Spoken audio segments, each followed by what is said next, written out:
안녕하세요. 저는 최정순이라고 합니다. 정말 어처구니 없던 제 이야기 좀 들어주세요. 제 나이 67, 남편 먼저 하늘로 보내고 아들 진식이 하나만 바라보며 살아온 세월이었죠. 금쪽 같은 내 아들. 어디 내놔도 A급 신랑감이라고 저는 자부하며 살았어요. 번듯한 정보기술 기업에 다니며 성실함을 인정받았고 서글서글한 성격의 주변 사람들도 다들 좋아했거든요. 그런 아들이었기에 장가갈 일이 걱정되면서도 한편으로는 어떤 어여쁜 며느리를 데려올까 기대가 되기도 했습니다. 그러던 어느 봄날이었어요. 퇴근하고 돌아온 아들이 쭈뼛거리며 제 앞에 앉더군요. 어머니, 드릴 말씀이 있어요. 그 표정만 봐도 무슨 이야기를 할지 감이 왔죠. 제발 저 여자는 아니었으면 좋겠다 하는 여자가 있다는 그 표정이요. 저는 짐짓 모르는 척 찻잔을 내밀며 물었습니다. 무슨 일인데 그래? 얼굴이 뻘겋네. 아들은 한참을 머뭇거리다 드디어 입을 열었어요. 결혼하고 싶은 사람이 생겼습니다. 올 것이 왔구나 싶었어요. 서운한 마음이 아주 없었다면 거짓말이겠지만 품 안의 자식도 때가 되면 날아가야 하는 법 아니겠어요. 저는 짐짓 담담하게 고개를 끄덕였습니다. 그래, 어떤 아가씨인데. 한번 데리고 와야지. 아들의 얼굴에 금세 화색이 돌더군요. 정말요? 정말 괜찮으세요? 뭐가 그리 좋은지 입이 귀에 걸린 아들을 보니 저도 모르게 마음 한구석이 따뜻해졌어요. 그렇게 며칠 뒤 아들은 이민지라는 아가씨를 집에 데려왔습니다. 문을 열고 들어서는 순간 집안이 환해지는 것 같았어요. 하얀 원피스를 입은 모습이 어찌나 청순하고 예쁘던지. 두 손에는 고급 과일 바구니와 제가 좋아하는 약과를 들고 있었죠. 안녕하세요, 어머님. 말씀 많이 들었어요. 이민지입니다. 어쩜 목소리까지 저리 고울까요? 저는 첫인상부터 민지가 마음에 쏙 들었습니다. 식사를 하는 내내 민지는 복스럽게 음식을 먹으며 제 말에 귀를 기울여 주었어요. 어머님, 음식 솜씨가 정말 좋으세요. 진식 씨가 왜 늘 어머니 밥이 최고라고 했는지 알겠어요. 살살 녹는 칭찬에 어깨가 으쓱해지더군요. 식사가 끝나자마자 팔을 걷어붙이고 설거지를 돕겠다는 걸 겨우 말렸습니다. 아들 녀석은 그런 민지가 사랑스러워 죽겠다는 듯 연신 눈에서 꿀을 뚝뚝 흘리고 있었고요. 두 사람이 함께 있는 모습을 보니 절로 미소가 지어졌어요. 저렇게 서로 아끼고 좋아하는구나. 이제 정말 내 아들이 가정을 꾸릴 때가 되었구나 하는 생각에 가슴이 벅차올랐습니다. 그날 이후로 민지는 저희 집에 자주 드나들었어요. 주말에는 같이 장을 보러 가기도 하고 제가 허리가 아프다고 한 날에는 어디서 구했는지 좋은 파스를 사다 주기도 했죠. 싹싹하고 다정한 민지에게 저 역시 마음의 문을 활짝 열었습니다. 이런 아이라면 내 아들의 인생을 맡겨도 좋겠다는 확신이 들었어요. 어머니, 저희 이제 양가 어른들 뵙고 정식으로 날짜를 잡고 싶어요. 아들의 말에 저는 흔쾌히 고개를 끄덕였습니다. 그래야지. 사돈 되실 분은 어떤 분이시니? 제 물음에 민지가 수줍게 웃으며 답했어요. 저희 어머니도 엄청 좋으신 분이에요. 어머님이랑 잘 맞으실 거예요. 그 말을 들으니 더욱 기대가 되더군요. 딸을 저렇게 반듯하게 키운 분이라면 분명 좋은 분일 거라고 생각했죠. 그렇게 안사돈 될 사람과의 첫 만남이 잡혔습니다. 약속 장소는 저희 동네와 그쪽 동네의 중간쯤으로 정할까 했는데 안사돈 쪽에서 본인들 동네에 아주 괜찮은 찻집이 있으니 그쪽으로 와주실 수 있겠냐고 하더군요. 어른을 뵙는 입장에서 그 정도야 당연히 맞춰드려야 한다고 생각해서 군소리 없이 그러겠다고 했습니다. 약속 당일 저는 평소 아끼던 옷을 꺼내 입고 혹시나 늦을까 싶어 서둘러 집을 나섰습니다. 버스를 타고 가는 내내 창밖 풍경은 눈에 들어오지도 않았어요. 이제 정말 우리 아들이 결혼하는구나. 사돈과는 어떤 이야기를 나눠야 할까? 혹시라도 내가 말실수라도 하면 어쩌지. 이런저런 생각들로 머릿속이 복잡했죠. 약속 장소인 찻집은 생각보다 훨씬 고급스러운 곳이었습니다. 은은한 조명 아래 고풍스러운 가구들이 놓여 있고 조용한 클래식 음악이 흐르고 있었어요. 제가 조금 일찍 도착한 터라 창가 자리에 앉아 안사돈을 기다렸습니다. 약속 시간에서 10분 정도 지났을까요? 찻집 문이 열리며 한껏 멋을 낸 중년 여성이 들어섰습니다. 민지를 닮은 듯 하면서도 어딘가 모르게 훨씬 날카로운 인상을 가진 분이었어요. 어머, 사부인. 제가 조금 늦었죠? 나오는데 차가 막혀서요. 악수를 청하며 건네는 말에는 미안한 기색이 전혀 느껴지지 않았습니다. 저는 괜찮다며 웃어 보였지만 시작부터 마음 한구석이 조금 불편해지는 건 어쩔 수 없었죠. 자리에 앉은 안사도는 대뜸 저를 위아래로 훑어보기 시작했어요. 마치 값비싼 물건을 감정이라도 하는 듯한 노골적인 시선에 얼굴이 화끈거렸습니다. 사부인께서는 참 인상이 좋으시네요. 곱게 늙으셨어요. 칭찬인 듯 칭찬 같지 않은 말을 아무렇지 않게 던지더군요. 저는 애써 미소를 지으며 사부인이야말로 정말 미인이세요. 민지가 누굴 닮았나 했더니 어머니를 쏙 빼닮았네요. 하고 화답했습니다. 그러자 안사도는 기다렸다는 듯이 딸 자랑을 늘어놓기 시작했어요. 우리 민지가 어딜 가나 인기가 많았어요. 의사, 변호사, 사업가 아주 줄을 섰다니까요. 그런데도 애가 눈이 높은 건지 남들 다 좋다는 사람 마다하고 진식 씨를 택하더라고요. 뭐 진식 씨가 성실하고 착하긴 하죠. 말끝에 성실하고 착하긴 하죠라는 말을 굳이 덧붙이는 게 꼭 제 아들을 한 수 아래로 보는 것처럼 들려 기분이 상했습니다. 하지만 좋은 날에 얼굴 붉히기 싫어 꾹 참았어요. 이내 차가 나왔고 잠시 대화가 끊긴 틈을 타 제가 먼저 결혼에 대한 이야기를 꺼냈습니다. 이제 아이들 결혼을 슬슬 준비해야 할 텐데 혹시 생각해 두신 게 있으신가요? 제 말에 안사도는 찻잔을 우아하게 들어 한 모금 마시더니 전혀 다른 질문을 던졌습니다. 그런데 진식 씨는 지금 다니는 회사가 정규직 맞죠? 연봉은 어느 정도나 받아요? 요즘은 대기업도 안정적이지가 않아서 말이에요. 혹시 회사에서 나오는 복지 같은 건 잘 되어 있나요? 너무나 직설적이고 속물적인 질문에 순간 말문이 막혔습니다. 마치 아들을 시장에 내놓은 물건처럼 값을 매기는 듯한 태도에 불쾌감이 치밀어 올랐어요. 저는 표정이 굳어지는 것을 겨우 감추며 대답했습니다. 네, 그럼요. 알아서 잘 벌고 회사도 탄탄한 곳이니 걱정하지 않으셔도 됩니다. 하긴 요즘 세상에 집 한 채 없이 시작하는 젊은이들이 얼마나 많은데요. 진식 씨 명의로 된 아파트가 있다고 들었어요. 사부인께서 도와주신 건가요? 홀로 아들 키우시면서 대단하시네요. 고생 많으셨겠어요.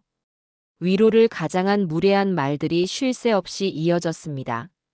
제 형편을 떠보는 듯한 말투, 아들의 조건을 하나하나 따져 묻는 모습에 조금 전까지 민지를 보며 부풀었던 기대감이 차갑게 식어내리는 것 같았어요.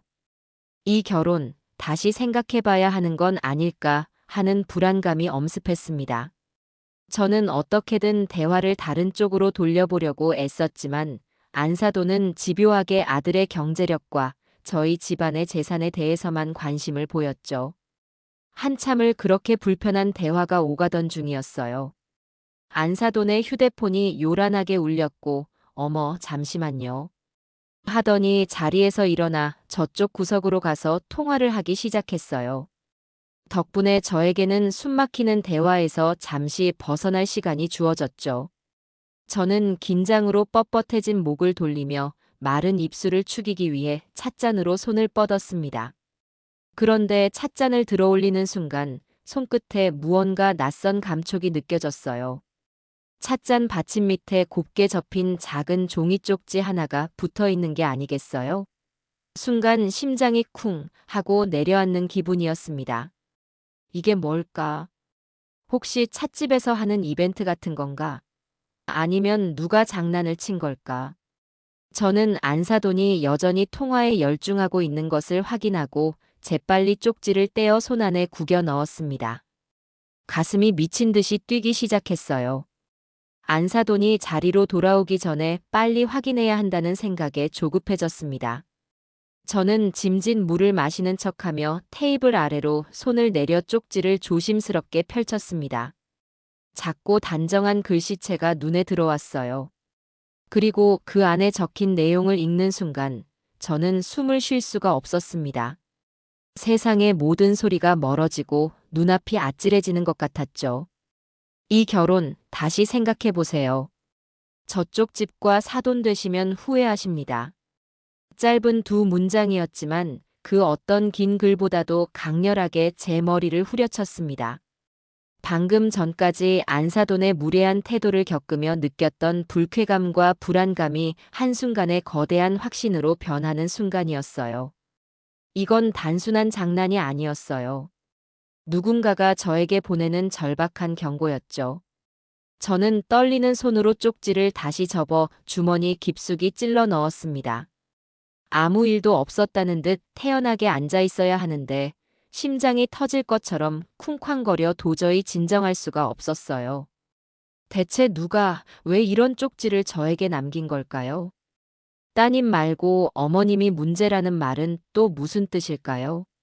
머릿속이 온갖 물음표로 가득 찼습니다. 마침 통화를 마친 안사돈이 자리로 돌아와 앉으며 아이고 급한 연락이 와서요. 이야기 마저 할까요? 하고 말했습니다. 하지만 저는 더 이상 이 자리에 앉아 있을 수가 없었어요. 저 사람의 웃음 뒤에 무엇이 숨겨져 있는지 알아내기 전까지는 아이들의 결혼 이야기를 단 한마디도 더 섞고 싶지 않았습니다. 저는 급히 가방을 챙겨들며 자리에서 일어났습니다. 저 사부인. 정말 죄송합니다. 갑자기 속이 너무 안 좋아서 이만 일어나 봐야 할 것 같아요. 어머, 왜 그러세요? 아까까지 괜찮으셨잖아요. 신경을 써서 그런지 급체를 한 것 같습니다. 오늘은 이만 들어가고 다음에 다시 나를 잡는 게 좋겠어요. 정말 죄송합니다. 다급하게 변명을 늘어놓는 제 얼굴이 창백하게 질려 있었는지 안사돈도 더는 저를 붙잡지 않았어요. 다만 걱정하는 기색보다는 모처럼 시간을 냈더니 김이 샌다는 듯한 귀찮은 표정이 스쳐 지나가는 것을 저는 놓치지 않았죠. 찻집을 나서자 차가운 밤 공기가 훅 끼쳐왔습니다. 저는 그 자리에 우뚝 서서 한참 동안 숨을 골랐어요. 손 안에 든 쪽지의 감촉이 마치 타다 남은 불씨처럼 뜨겁게 느껴졌습니다. 오늘 이 만남은 끝이 아니었어요. 오히려 이제부터가 진짜 시작이라는 예감이 강하게 들었어요. 저는 아들의 인생이 걸린 이 문제의 진실을 반드시 제 눈으로 확인해야만 했어요. 그날 밤, 저는 집으로 돌아와 뜬 눈으로 밤을 지새웠습니다. 손에 꼭 쥔 쪽지는 어느새 제 체온으로 따뜻해져 있었지만 그 안에 담긴 내용은 제 심장을 얼음장처럼 차갑게 만들었죠. 아들의 해맑은 얼굴, 민지의 상냥한 미소, 그리고 안사돈의 탐욕스러운 눈빛이 차례로 눈앞을 스쳐 지나갔습니다. 이 모든 것이 거대한 연극일지도 모른다는 생각에 온몸에 소름이 돋았어요. 날이 밝자마자 저는 결심을 굳혔습니다. 다시 그 찻집으로 가야 했어요. 쪽지를 남긴 그 사람을 만나야만 했습니다. 혹시라도 안사돈과 마주칠까 싶어 점심시간이 훌쩍 지난 오후에 다시 그 동네를 찾았습니다. 어제와는 전혀 다른 기분이었죠. 잔뜩 멋을 부리고 설레는 마음으로 왔던 어제와 달리 오늘은 마치 전쟁터에 나가는 병사처럼 마음을 단단히 먹어야 했습니다. 찻집 문을 열고 들어서자 익숙한 클래식 선율과 커피 향이 저를 맞았어요. 모든 것이 그대로였지만 이제 이곳은 제게 마냥 우아하고 평화로운 공간이 아니었습니다. 저는 최대한 눈에 띄지 않는 구석 자리에 앉아 메뉴판을 보는 척하며 직원들을 살폈습니다. 어제 저희 테이블에 차를 가져다 준 젊은 직원을 찾아야 했죠. 다행히 그리 오래 걸리지 않았어요. 카운터 쪽에서 컵을 정리하고 있는 단발머리의 젊은 아가씨, 바로 그 직원이었습니다.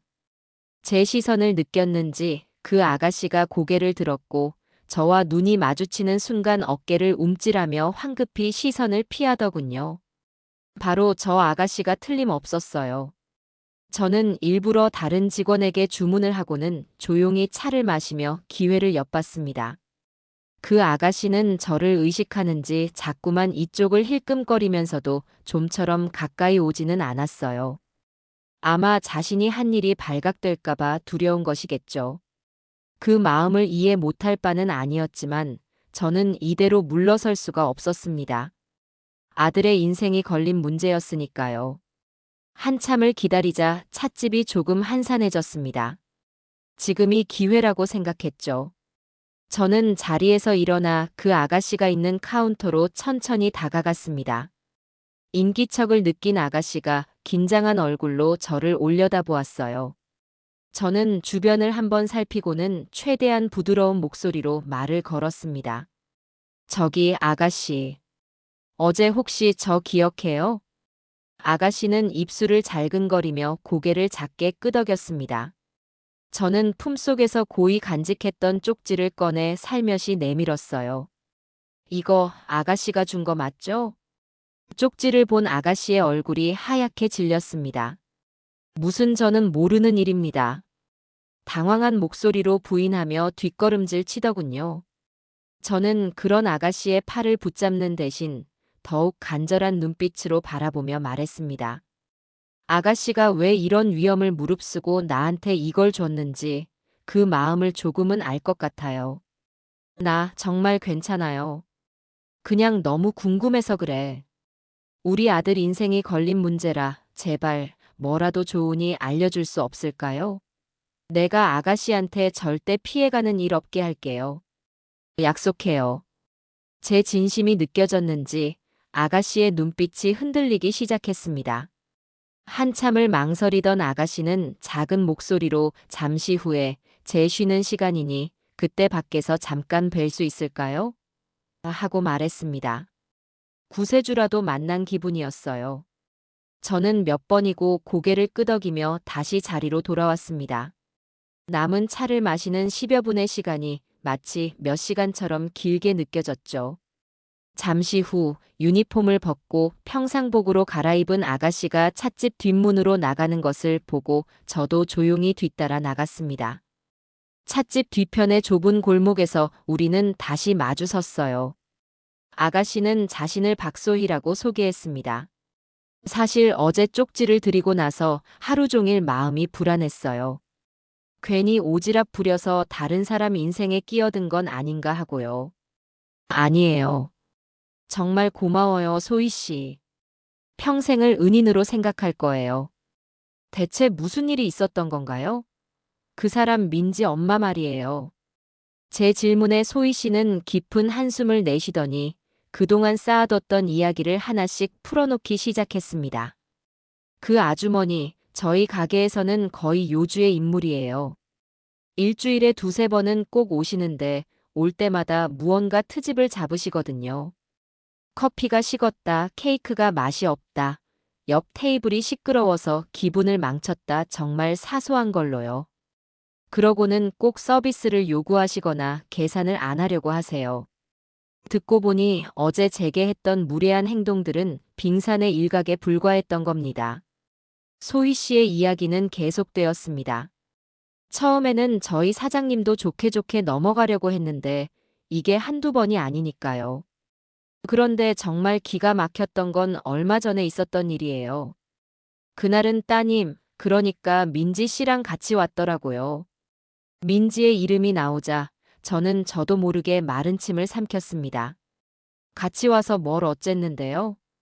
두 분이서 제일 비싼 애프터눈 티 세트를 시키셨어요.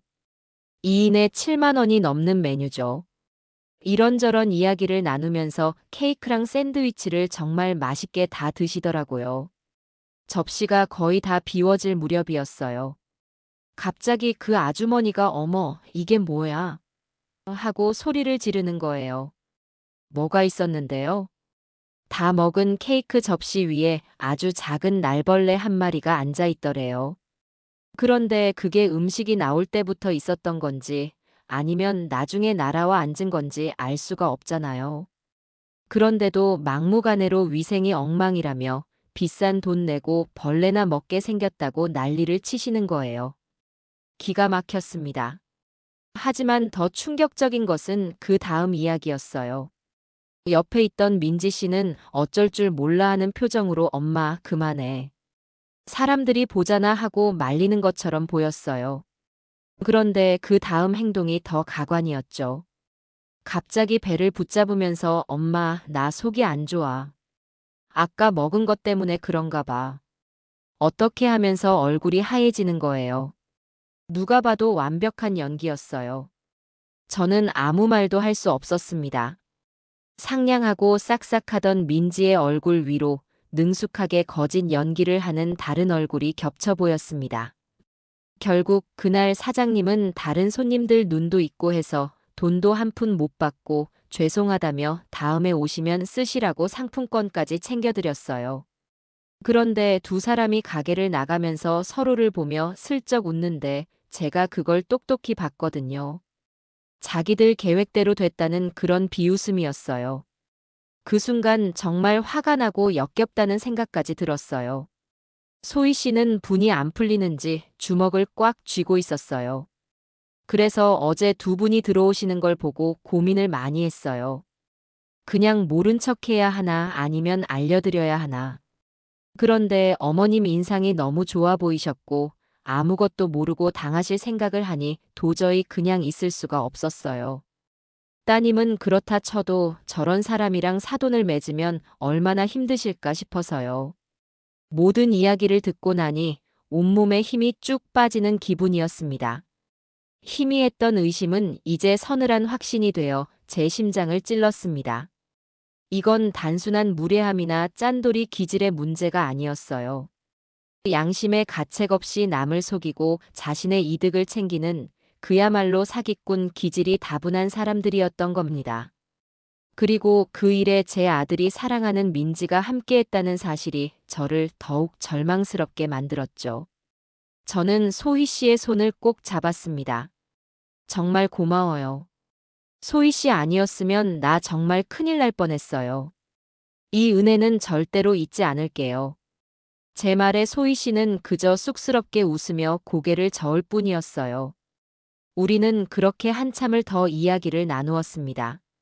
소희 씨는 그 모녀가 이 동네 다른 가게들에서도 비슷한 문제들을 일으킨 적이 많다는 이야기도 덧붙여 주었죠. 소희 씨와 헤어져 집으로 돌아오는 버스 안에서 저는 차창에 비친 제 얼굴을 멍하니 바라보았습니다. 불과 며칠 전까지만 해도 완벽한 며느리를 얻었다는 기쁨에 세상을 다 가진 것 같았는데 이제는 거대한 사기극에 휘말린 것 같은 기분이었습니다. 집에 도착하니 아들이 저녁을 차려놓고 저를 기다리고 있더군요. 어머니, 어디 다녀오세요? 전화도 안 받으시고. 걱정스러운 얼굴로 묻는 아들을 보니 가슴이 미어졌습니다. 저 착하고 순한 내 아들에게 이 끔찍한 진실을 어떻게 전해야 할까요? 저는 차마 아무 말도 할 수 없었습니다. 그저 피곤하다는 핑계를 대고 방으로 들어와 문을 잠갔습니다. 이제부터는 정말 외로운 싸움이 될 것 같았어요. 누구의 도움도 없이 오직 저 혼자서 진실을 밝혀내고 제 아들을 지켜내야만 했습니다. 주말 저녁, 저는 큰 마음을 먹고 아들을 제 방으로 불렀습니다. 진시가 앉아보렴. 엄마가 할 말이 있다. 제 단호한 목소리에 아들도 무언가 심상치 않은 분위기를 느꼈는지 군말 없이 자리에 앉더군요. 저는 최대한 차분하게 며칠 전 찻집에서 있었던 일부터 소희 씨에게 들은 이야기까지 모두 털어놓았습니다. 안사돈의 무례한 태도, 그리고 민지가 연루된 벌레 소동까지. 하나하나 이야기를 꺼낼 때마다 아들의 표정은 점점 굳어져 갔습니다. 제 이야기가 모두 끝났을 때 아들은 한동안 아무 말도 하지 않았습니다. 그러다 이내 믿을 수 없다는 듯한 표정으로 입을 열었죠. 어머니, 지금 그걸 다 믿으시는 거예요? 믿고 안 믿고의 문제가 아니야. 엄마가 직접 겪고 들은 이야기다. 찻집 직원이 하는 말을 어떻게 다 믿어요? 그 사람이 민지 씨한테 무슨 억하심정이 있어서 거짓말을 하는 걸 수도 있잖아요. 그리고 민지 씨, 어머니가 조금 직설적인 면이 있으시긴 하지만 그게 그렇게까지 나쁜 건가요? 아들은 제 말을 전혀 믿으려 하지 않았습니다. 오히려 민지 씨와 그 어머니를 감싸기에 바빴죠. 사랑에 빠지면 눈이 먼다더니 제 아들이 바로 그 짝이었습니다. 저는 답답한 마음에 목소리를 조금 높였습니다. 너는 엄마 말보다 얼굴 본지 몇 달 되지도 않은 그 사람들 말을 더 믿는다는 거니? 제 말에 아들은 자리에서 벌떡 일어났습니다. 그 얼굴에는 서운함과 분노가 뒤섞여 있었어요. 어머니 실망입니다.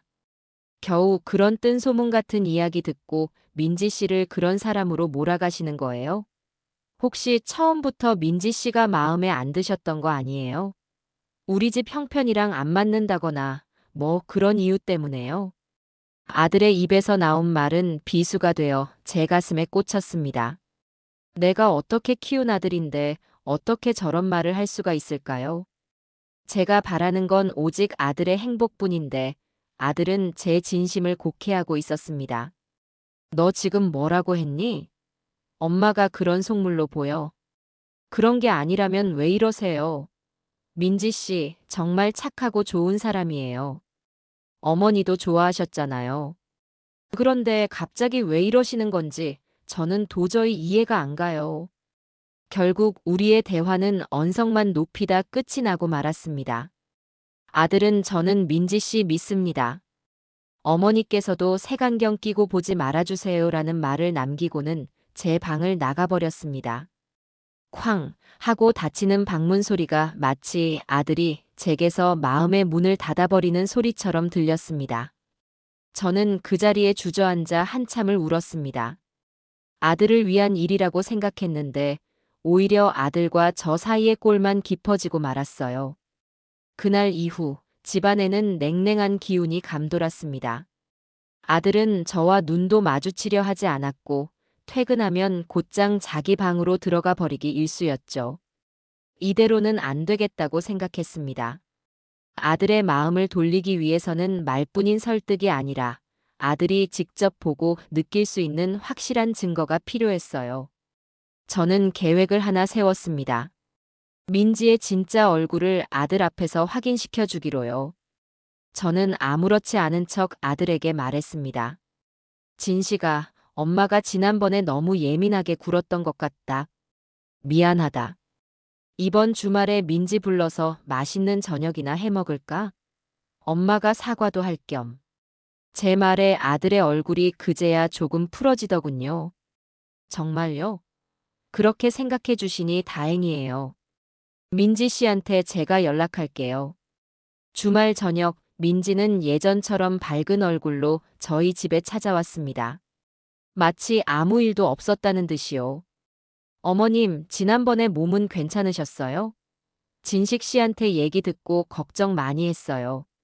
살갑게 구는 그 모습이 이제는 소름 끼치게 느껴졌지만 저는 애써 미소를 지으며 그녀를 맞았습니다. 저녁 식사는 화기애애한 분위기 속에서 이어졌습니다. 저는 일부러 민지가 좋아하는 갈비찜을 푸짐하게 준비했죠. 아들은 저와 민지의 사이가 회복된 것 같아 안심하는 눈치였습니다.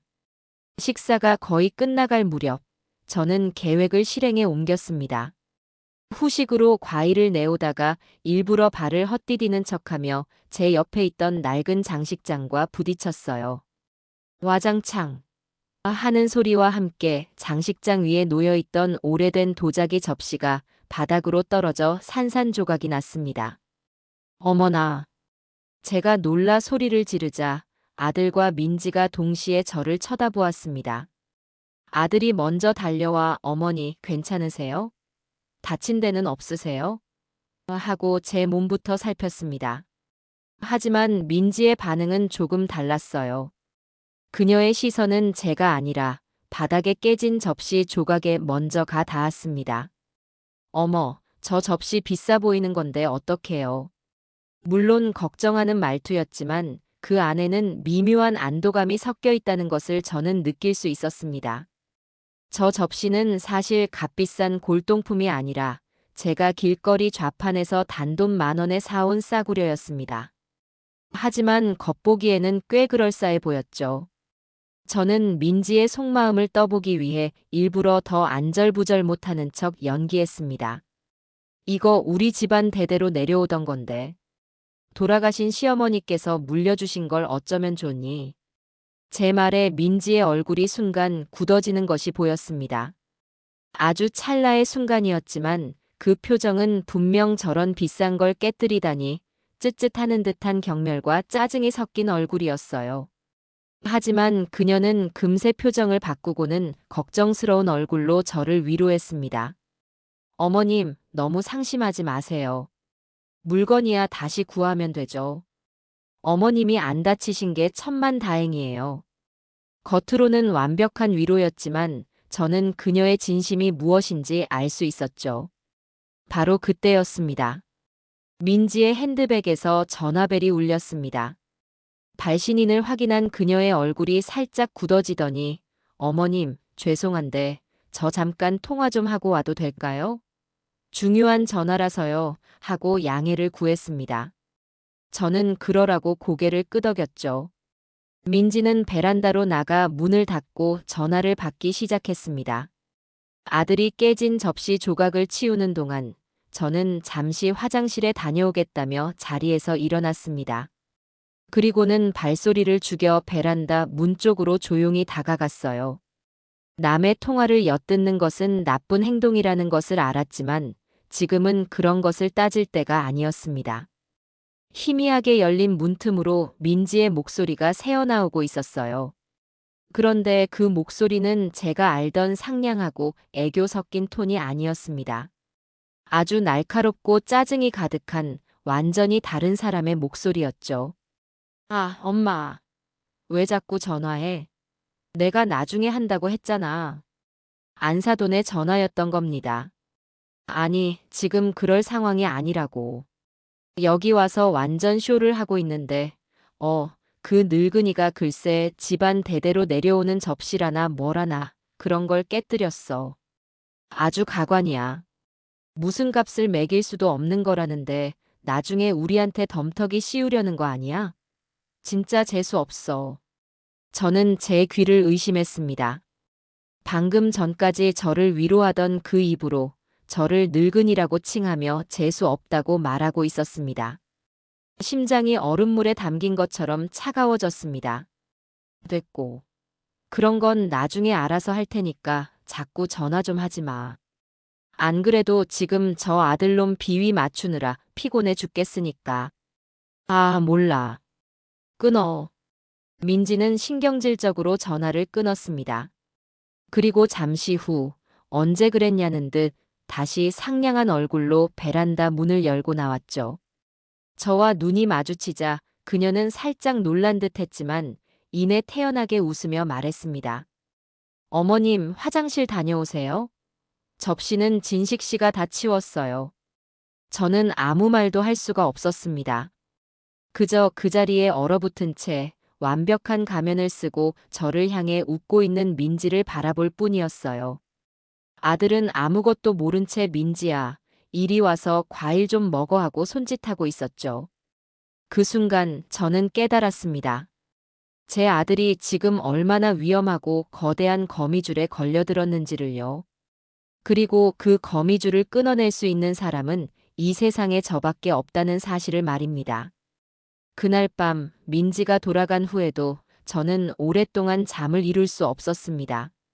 베란다에서 들었던 그 차가운 목소리가 귓가에 생생하게 맴돌았어요. 그 늙은이 재수 없어. 아들놈 비위 맞추느라 피곤해 죽겠다. 한마디 한마디가 칼날이 되어 제 심장을 후벼 파는 것 같았습니다.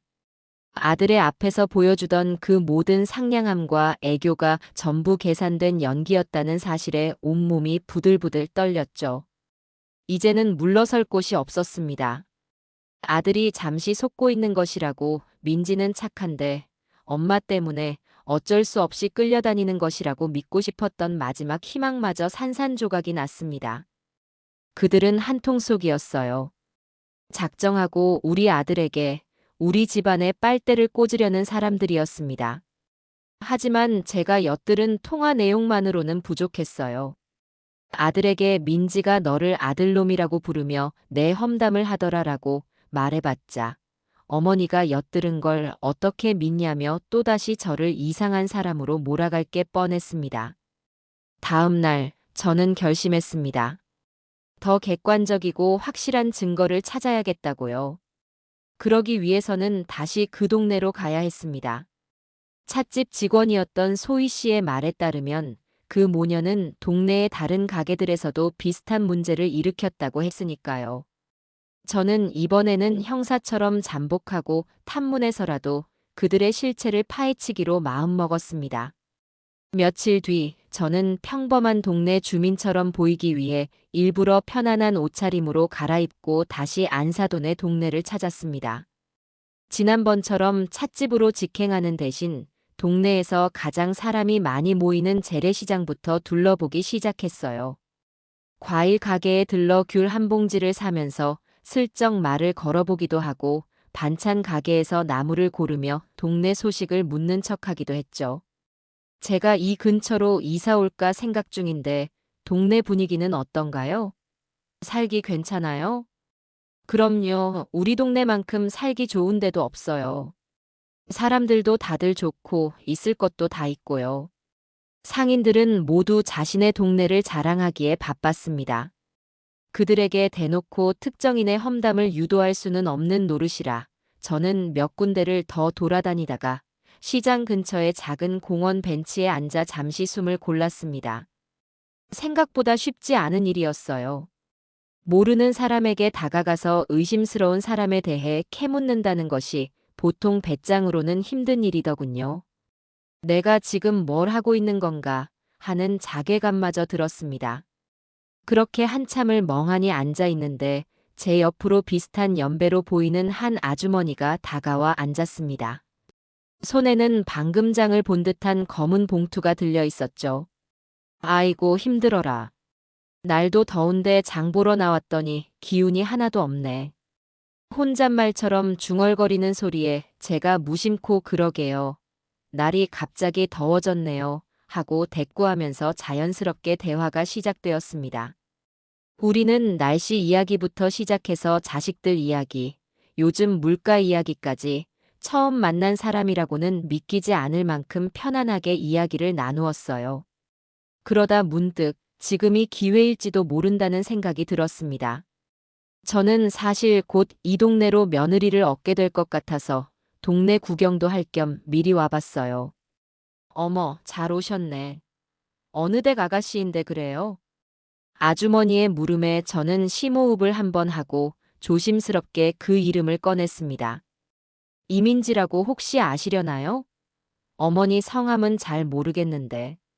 제 말이 끝나기가 무섭게 옆에 앉은 아주머니의 얼굴이 순간 싸늘하게 굳어지는 것을 저는 똑똑히 보았습니다. 부드럽고 인자하던 눈빛이 순식간에 경계심과 혐오감으로 가득 찼어요. 그 여자 딸 말이요? 되묻는 목소리는 낮고 차가웠습니다. 제 예상이 맞았어요. 이 사람은 분명 무언가를 알고 있었습니다. 저는 기다렸다는 듯이 고개를 끄덕이며 아주머니의 반응을 살폈습니다. 아주머니는 잠시 주변을 두리번거리더니 결심한 듯한 표정으로 제게 말했습니다. 여기서 할 이야기는 아닌 것 같네요. 괜찮으시면 저랑 차 한잔 하시겠어요? 제가 다 말씀드릴게요. 아주머니, 지금이라도 늦지 않았으면 정말 다행이에요. 저는 마치 구원의 동아줄이라도 잡은 심정으로 아주머니를 따라 나섰습니다. 아주머니는 자신을 오여사라고 소개하며 공원에서 멀지 않은 허름한 상가 건물 2층으로 저를 안내했습니다. 그곳은 오 여사님이 운영하는 작은 찻집이었어요. 만남이라는 소박한 간판이 걸린 곳이었죠. 안으로 들어서자 구수한 대추차 향기가 코를 감쌌습니다. 변변치 않지만 앉으세요. 제가 따뜻한 차 한 잔 대접할게요. 오 여사님은 저를 테이블에 앉히고는 곧 대추차 두 잔을 가지고 와 제 앞에 놓아주었습니다. 김이 모락모락 피어오르는 찻잔을 보니 그제야 얼어붙었던 몸과 마음이 조금 풀리는 것 같았어요. 제가 그 집안에 대해 뭘 좀 아는 사람이라서요. 아주머니 표정을 보니 아무래도 우리 아드님이 그 집 딸하고 혼사 이야기가 오가는 모양인데 맞죠? 저는 차마 고개를 들지 못하고 작게 네 하고 대답했습니다. 오 여사님은 깊은 한숨을 내쉬더니 충격적인 이야기를 꺼내놓기 시작했습니다. 제가 이 동네에서만 30년을 살았어요. 그러니 웬만한 집안 사정은 다 알죠. 민지 엄마, 그 여자가 이 동네로 이사 온 게 한 10년 전쯤일 거예요.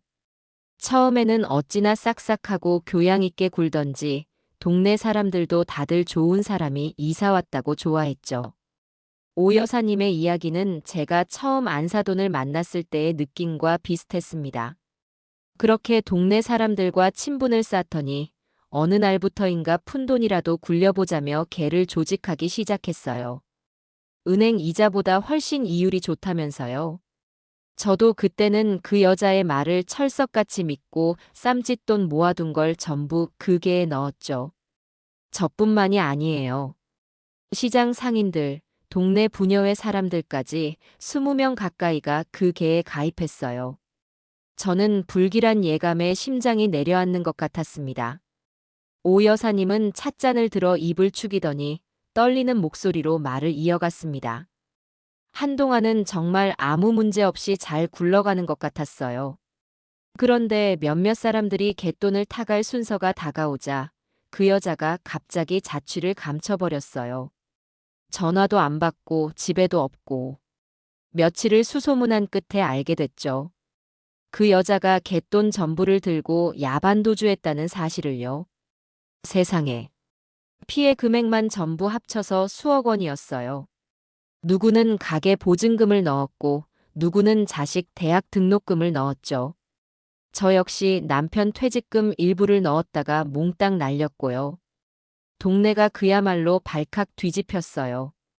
다들 경찰서에 가서 신고도 하고 난리를 쳤지만 그 여자가 워낙 교묘하게 서류를 꾸며놔서 사기죄를 입증하기가 어렵다는 말만 들었죠.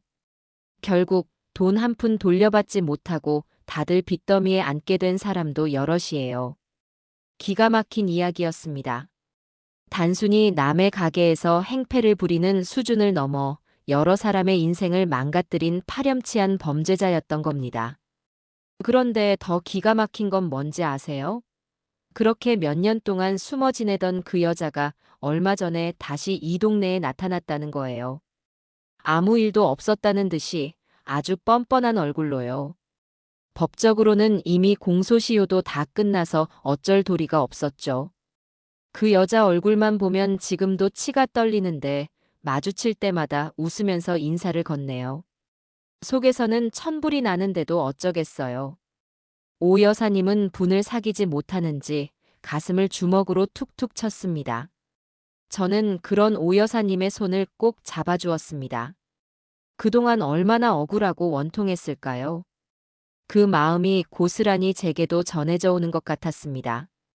그럼 민지는 그 사실을 다 알고 있었을까요? 알다마다요.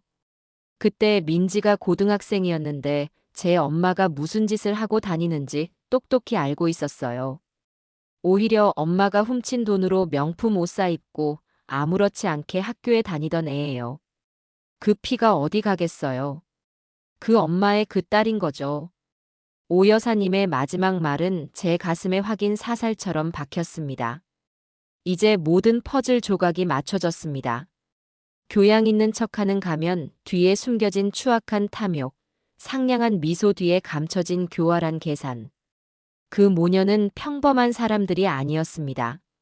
사람의 선의와 신뢰를 이용해 자신의 배를 채우는 아주 질이 나쁜 사람들이었던 겁니다.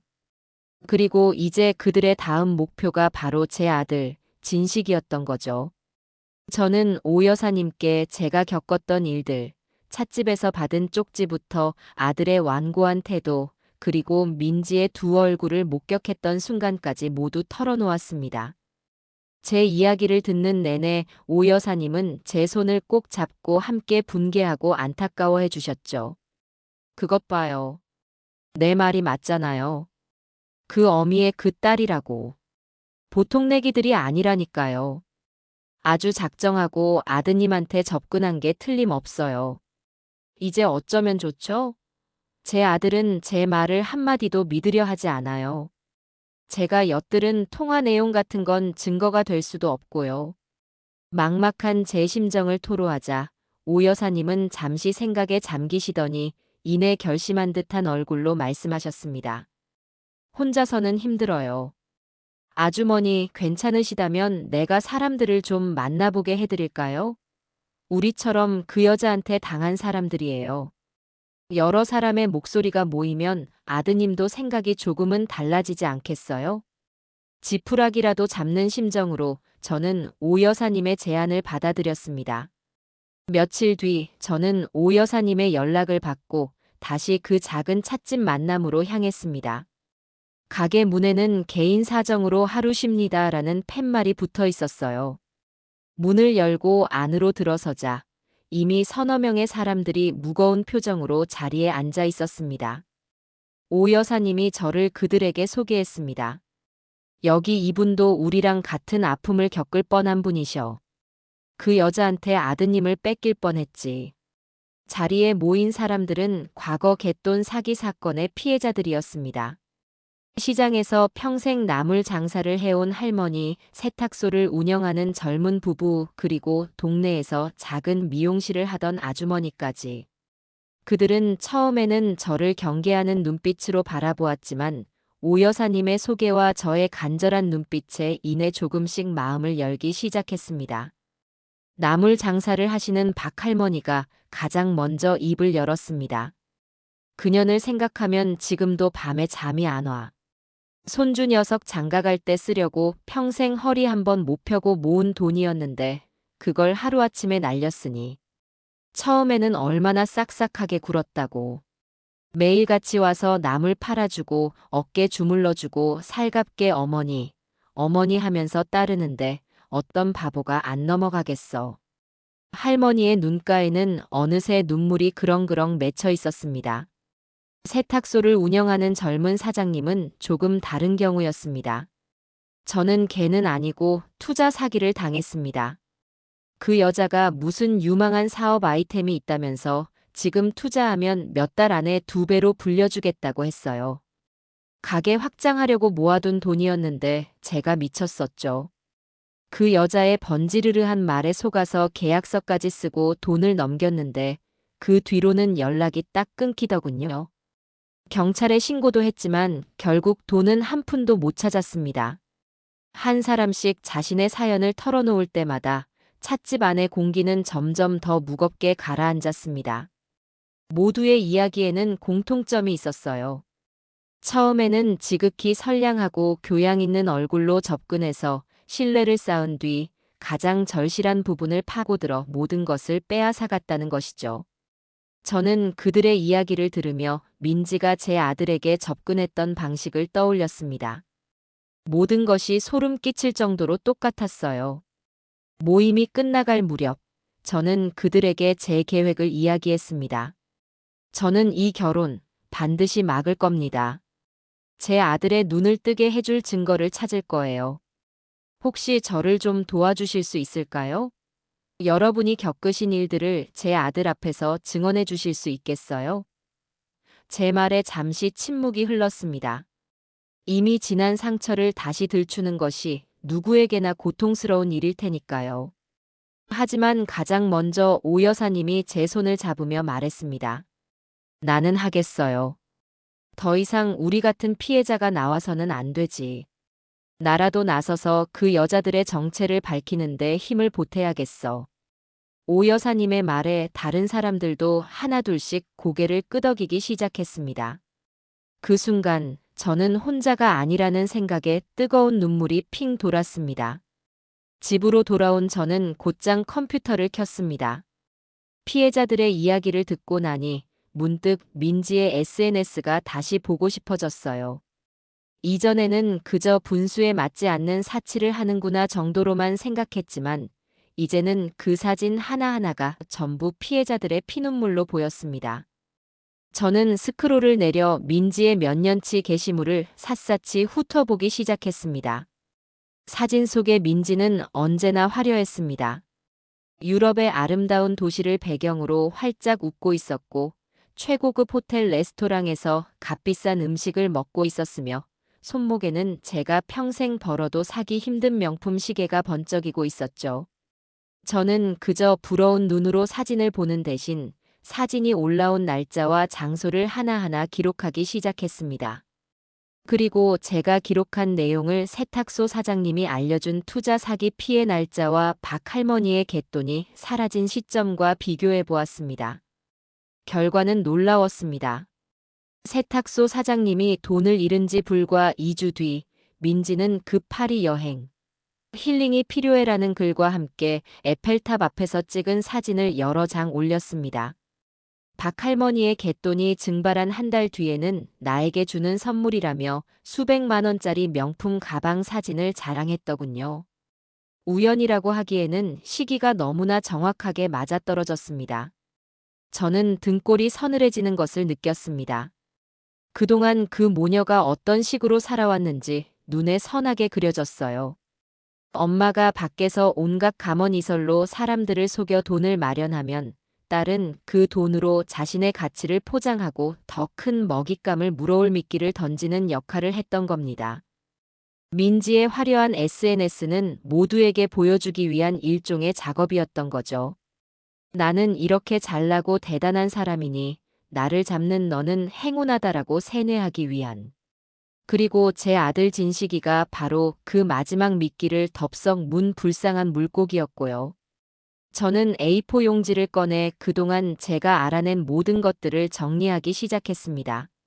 왼쪽에는 안사돈이 저질렀던 사기 행각과 피해 시점을, 오른쪽에는 그 시기에 민지가 SNS에 올렸던 사치스러운 행적들을 시간 순서대로 나열했어요.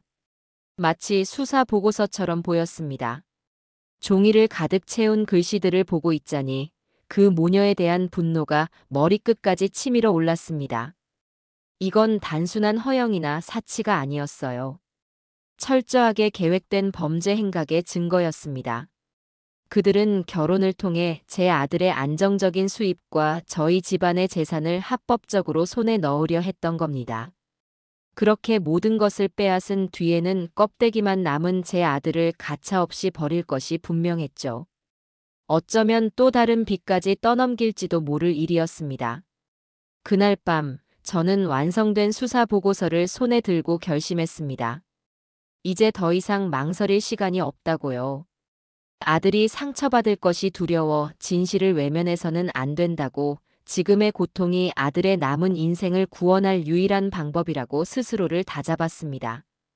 저는 이 종이 한 장에 모든 희망을 걸고 제 아들과의 마지막談판을 준비하기 시작했습니다. 아들의 눈을 가리고 있는 저 거짓의 거미줄을 이제는 제 손으로 직접 찢어버려야만 했습니다. 다음 날 저녁, 저는 퇴근하고 돌아온 아들을 기다렸다가 서재로 불렀어요. 거실에서 이야기를 꺼내기에는 너무나 무거운 주제였죠. 아들은 며칠간 이어진 냉전 때문에 불편한 기색이 역력했지만 제 단호한 태도에 군말 없이 저를 따라 들어오더군요. 저는 책상 위에 제가 밤새 정리한 자료들을 펼쳐놓았습니다. 진씨가 여기 좀 앉아보렴. 그리고 이걸 한 번만이라도 엄마 말이라고 무시하지 말고 냉정하게 읽어봐 주렴. 아들은 책상 위에 놓인 종이들을 의심스러운 눈초리로 내려다봤어요. 왼쪽에는 이모 씨 사기 피해 사례라는 제목 아래 날짜와 피해 금액이, 오른쪽에는 민지의 SNS 사진들을 출력한 것과 그 게시 날짜가 나란히 정리되어 있었죠.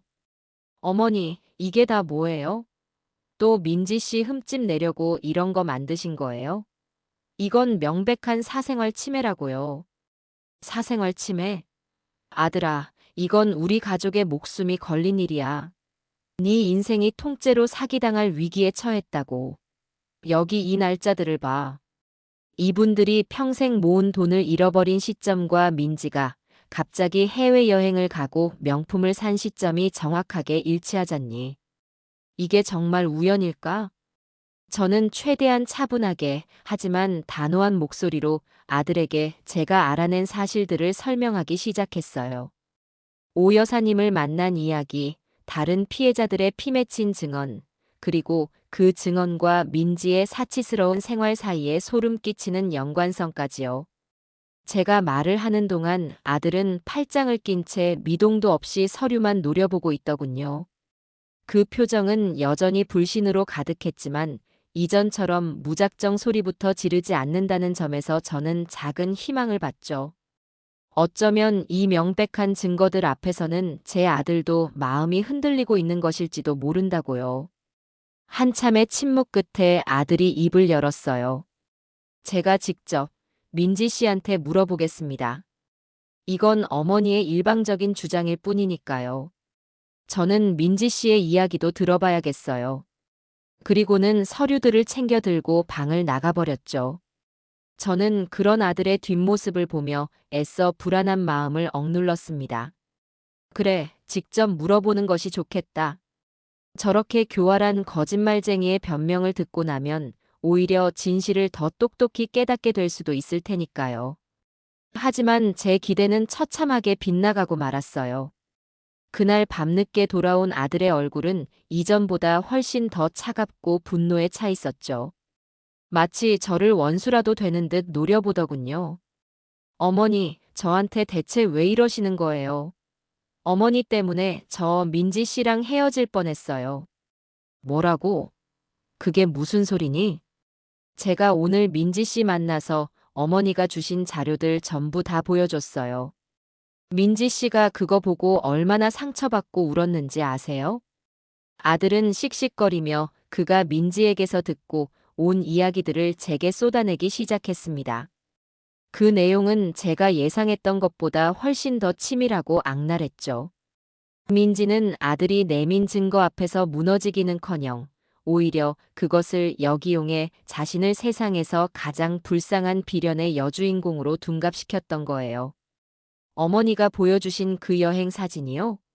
그거 저희 어머니가 갯돈 사기를 친 게 아니라 오히려 개주한테 사기를 당해서 집안이 풍비박산 났을 때 제가 너무 힘들어서 친구 도움받아서 잠시 머리 식히러 다녀온 거래요.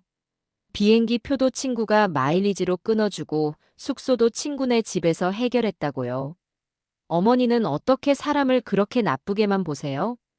기가 막혀서 말이 나오지 않았어요. 사기꾼을 피해자로 둔갑시키는 저 뻔뻔함에 혀를 내두를 지경이었죠. 명품 가방이랑 시계는요? 그것도 다 가짜래요. 짝퉁이라고요. 형편이 어려우니까 진짜는 못 사고 그냥 기분이라도 내보려고 길거리에서 산 거래요. 그런데 어머니는 그것만 보고 민지 씨를 사치스럽고 허영심 많은 사람으로 몰아붙인 거고요. 민지 씨가 얼마나 검소하고 착한 사람인데. 아들은 민지가 꾸며낸 거짓말들을 마치 자신이 직접 겪은 진실인 양 제게 토해냈어요. 그 모습은 사랑에 눈이 먼 것을 넘어 마치 어떤 종교에 깊이 빠진 신도처럼 보이기까지 했죠. 민지라는 교주가 하는 말은 무조건적인 진리이고 그에 반하는 제 말은 전부 사탄의 속삭임인 셈이었어요. 민지는 거기서 그치지 않고 아들의 감정까지 교묘하게 파고들었다고 해요. 진식 씨, 우리 그냥 헤어질까? 너희 어머니는 내가 너무 싫으신가 봐. 가난한 집 딸이라서 그런가 봐. 내가 아무리 노력해도 어머님 마음에 들 수는 없을 것 같아. 내가 떠나주는 게 진식 씨를 위한 길일지도 몰라. 라며 눈물까지 흘렸다는군요. 그 말에 완전히 이성을 잃은 아들은 민지를 붙잡고 절대 헤어질 수 없다. 내가 어떻게든 어머니를 설득하겠다며 맹세까지 하고 왔다는 거죠. 그리고 그 모든 분노의 화살을 고스란히 제게 돌리고 있는 것이었고요. 어머니가 민지 씨한테 무슨 짓을 했는지 아세요? 한 사람의 인격을 완전히 짓밟으셨다고요. 어떻게 사람의 아픈 과거를 그렇게 함부로 들춰내고 있지도 않은 사실을 만들어서 사람을 모함할 수가 있어요. 아니다, 진식아. 그건 전부 거짓말이야. 그 애 말에 속아 넘어가지 마. 됐어요. 더 이상 듣고 싶지 않아요. 아들은 제 말을 들으려 하지 않았죠. 오히려 제게 평생 잊을 수 없는 상처가 될 말을 내뱉었습니다.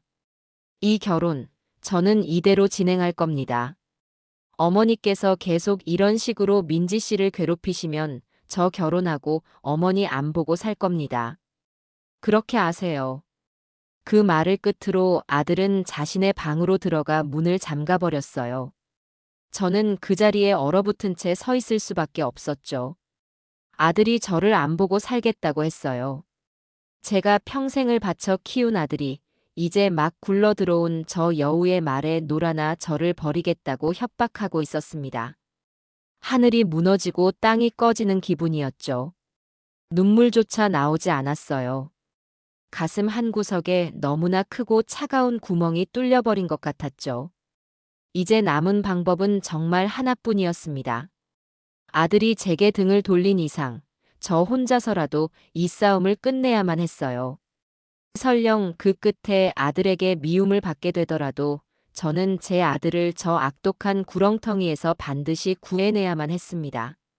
아들의 최후 통첩은 제 가슴에 깊은 상처를 남겼지만 동시에 저를 더욱 강하게 만들었어요. 슬픔에 잠겨 있을 시간이 없었죠. 이제 감정에 호소하거나 과거의 증거를 들이미는 방식으로는 아들을 설득할 수 없다는 것이 명백해졌습니다.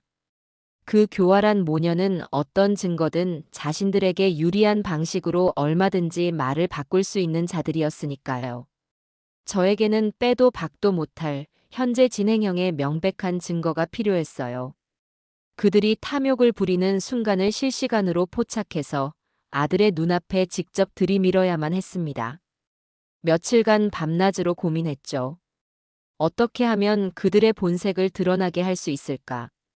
그러다 문득 민지가 짝퉁이라고 둘러댔던 그 명품 가방이 떠올랐어요. 그래, 바로 저거다. 저 끝없는 무력을 이용하는 거야. 저는 곧장 오 여사님께 연락해 도움을 청했습니다.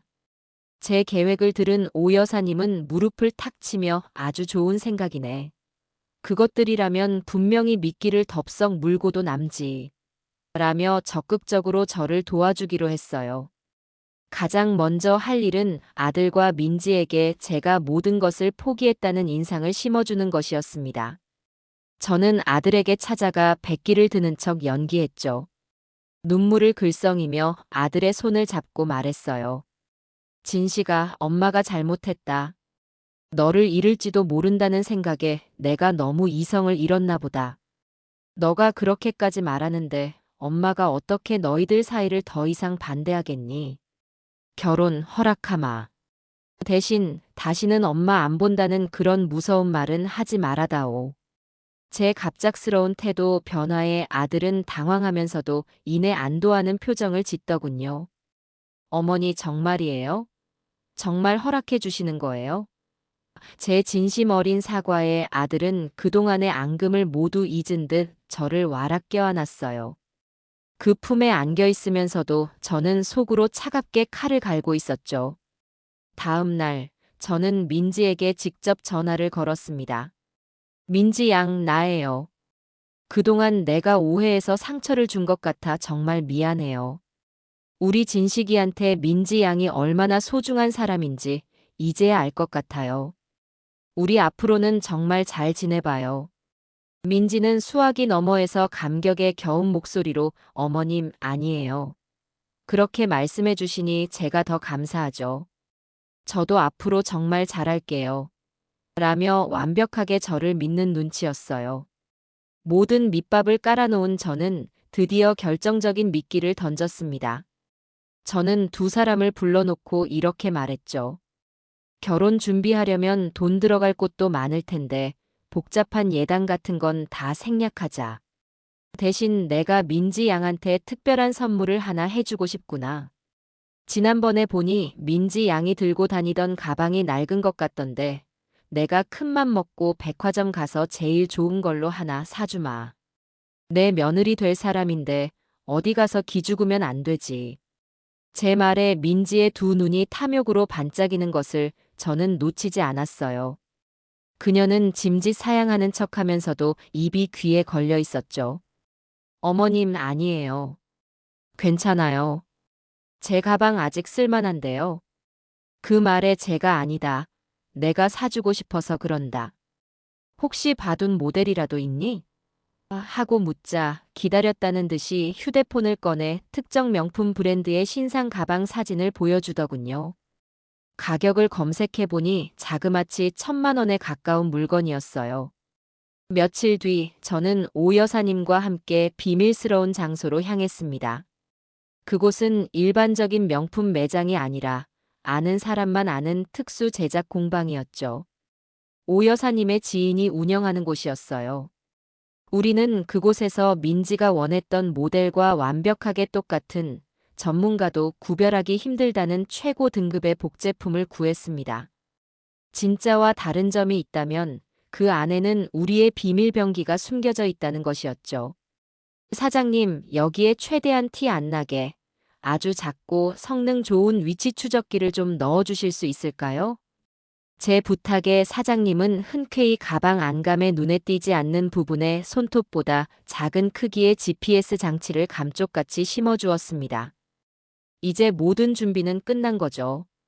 주말, 저는 아들과 민지를 집으로 불러 근사한 저녁 식사를 대접했어요.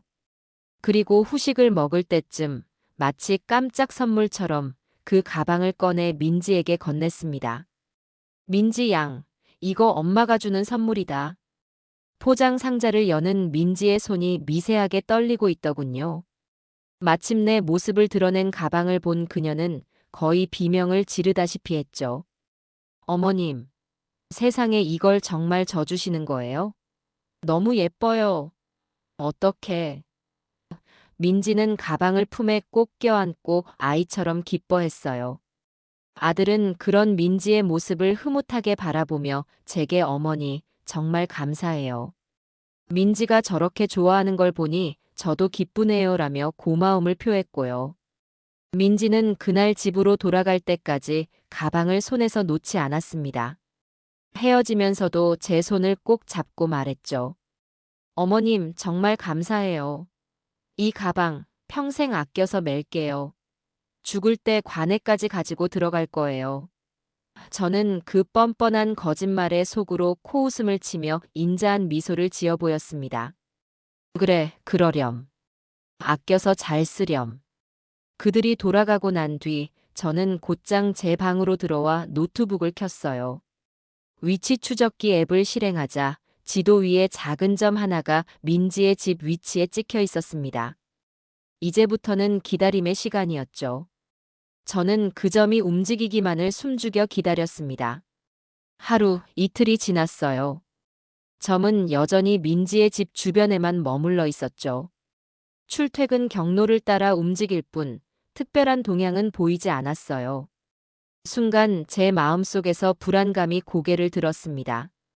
혹시 내가 틀린 걸까? 민지가 정말 이 가방을 아껴서 쓰려는 걸까? 만약 그렇다면 나는 아들에게 돌이킬 수 없는 오해를 산 채 영원히 관계를 회복하지 못할지도 몰라. 하지만 오 여사님은 조급해하지 마. 뱀은 배가 부를 땐 가만히 있는 법이야. 분명히 움직일 때가 올 거네라며 저를 다독여 주었죠. 그리고 마침내 사흘째 되던 날 오후였습니다. 점심을 먹고 무심코 앱을 켰는데 지도 위에 점이 움직이고 있었어요. 출퇴근 경로가 아닌 전혀 다른 방향으로요. 제 심장이 쿵쾅거리기 시작했습니다. 저는 숨을 죽이고 점의 이동 경로를 주시했죠. 점은 강남의 번화가를 지나 어느 한적한 골목으로 접어들고 있었습니다. 그곳은 오 여사님을 통해 익히 들어 알고 있는 중고 명품이나 전당포들이 밀집해 있는 지역이었어요. 마침내 점이 한 건물 앞에서 움직임을 멈췄습니다. 저는 곧장 그 건물의 주소를 검색했죠. 화면에 뜬 상호는 두돈 명품 전당포. 덫에 걸려든 것이었습니다. 평생 아껴 매겠다던 그 가방은 선물 받은 지 불과 사흘 만에 전당포로 직행한 것이죠. 저는 떨리는 손으로 화면을 캡처했습니다. 이것이 바로 제가 찾던 그 누구도 부인할 수 없는 결정적인 증거였어요. 저는 노트북을 덮고 자리에서 일어났습니다. 이제 이 지긋지긋한 연극을 끝내러 갈 시간이었습니다. 저는 곧장 오 여사님께 연락해 상황을 알렸죠. 제 이야기를 들은 오 여사님은 그것 봐. 네, 그럴 줄 알았지. 하며 저보다 더 기뻐해 주셨습니다. 하지만 이걸로 끝이 아니었죠. 민지가 가방을 팔러 갔다는 사실만으로는 부족했어요. 왜 팔아야만 했는지 그 근본적인 이유를 파헤쳐서 아들이 더 이상 한치의 미련도 갖지 못하도록 만들어야 했습니다. 다음 날, 저는 오 여사님과 함께 문제의 전당포로 향했습니다. 일부러 손님이 없을 법한 평일 오후 시간을 노렸죠. 전당포라는 간판이 주는 위압감에 잠시 문 앞에서 망설였지만 아들을 구해야 한다는 일념으로 굳게 마음을 먹고 안으로 들어섰습니다. 내부는 생각보다 어둡거나 음침하지는 않았어요. 다만 진열장 안에 놓인 온갖 물건들에서 저마다의 절박한 사연이 느껴져 마음이 조금 무거워졌죠. 철창 너머에 앉아있던 무뚝뚝한 인상의 중년 남자가 저희를 위아래로 훑어보며 물었습니다. 뭐 맡기실 거라도 있으신가? 저는 곧장 본론으로 들어갔습니다.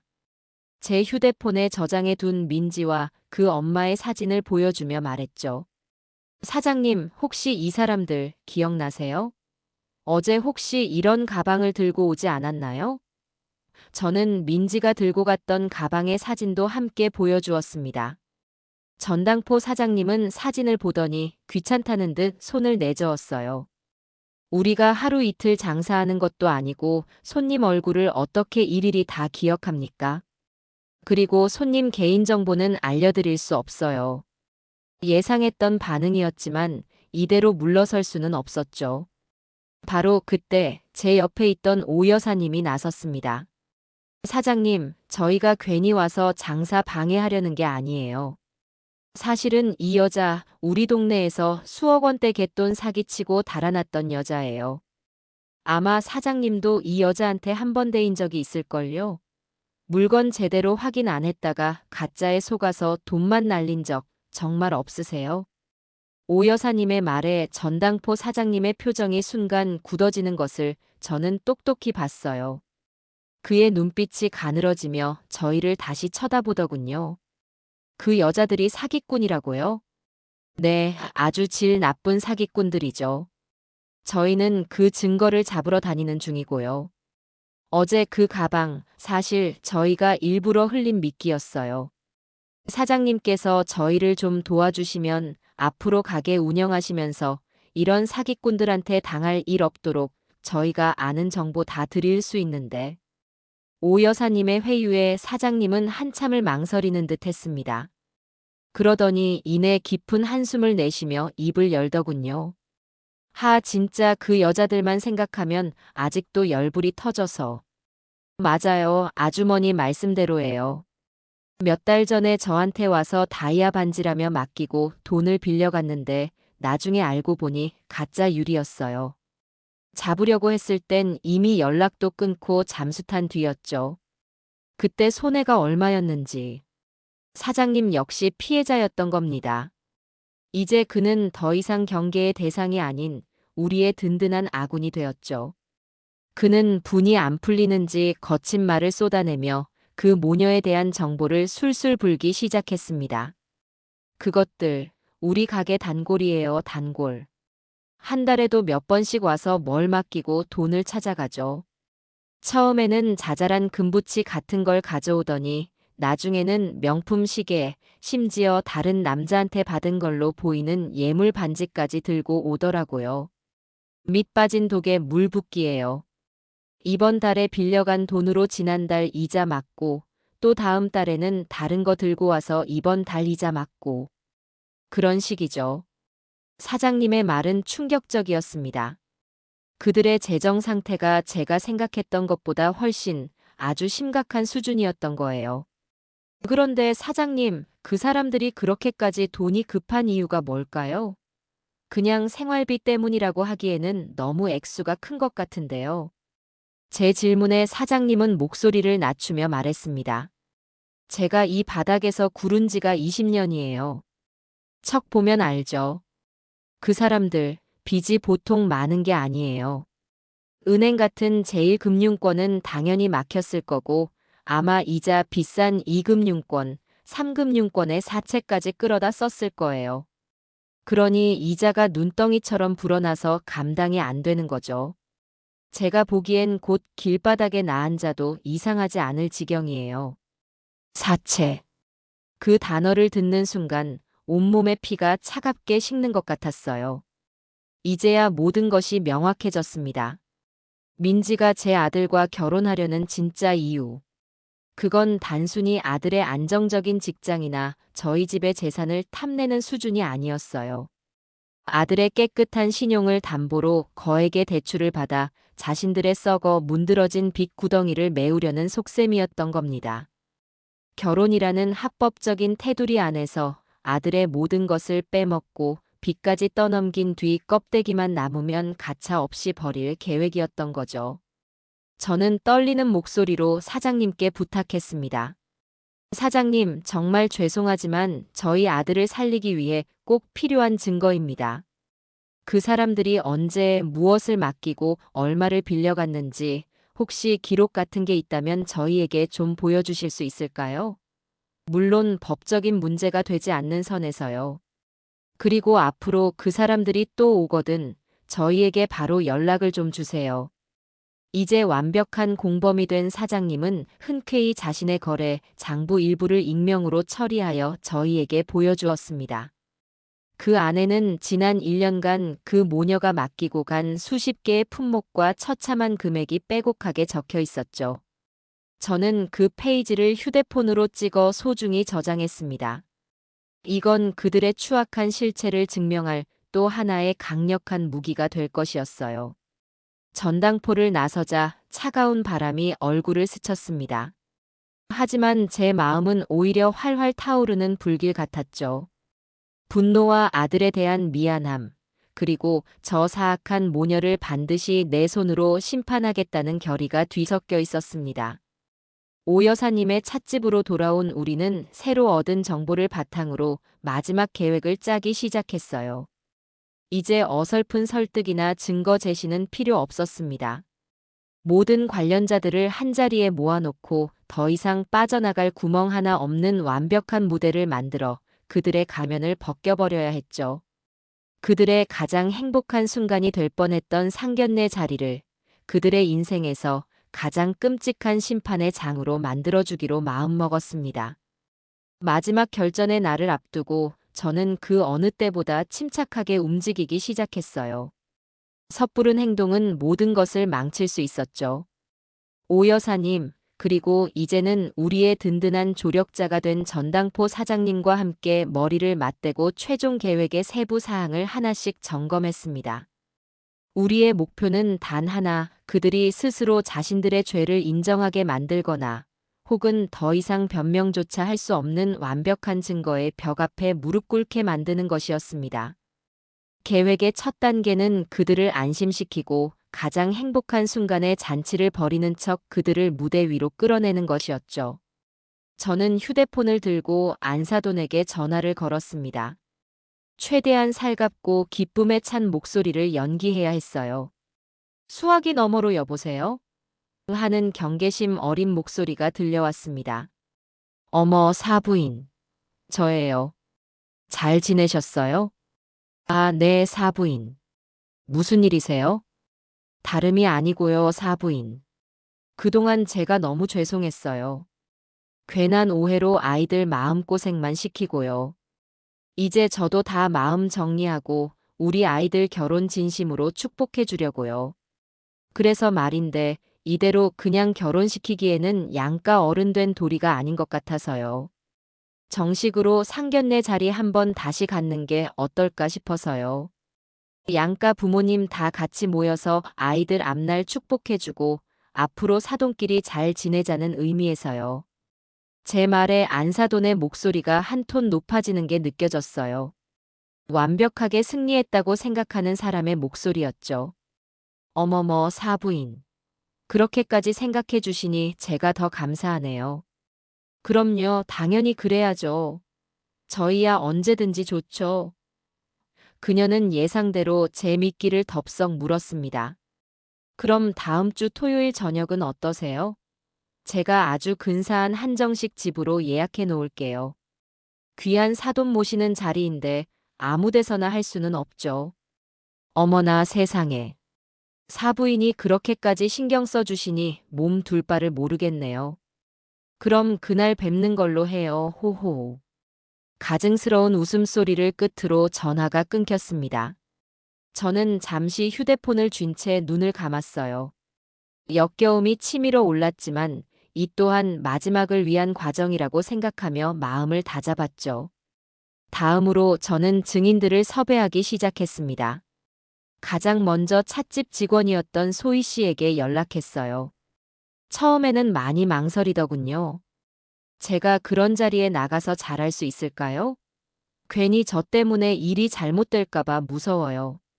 그 마음을 왜 모르겠어요. 하지만 저는 간곡하게 부탁했습니다.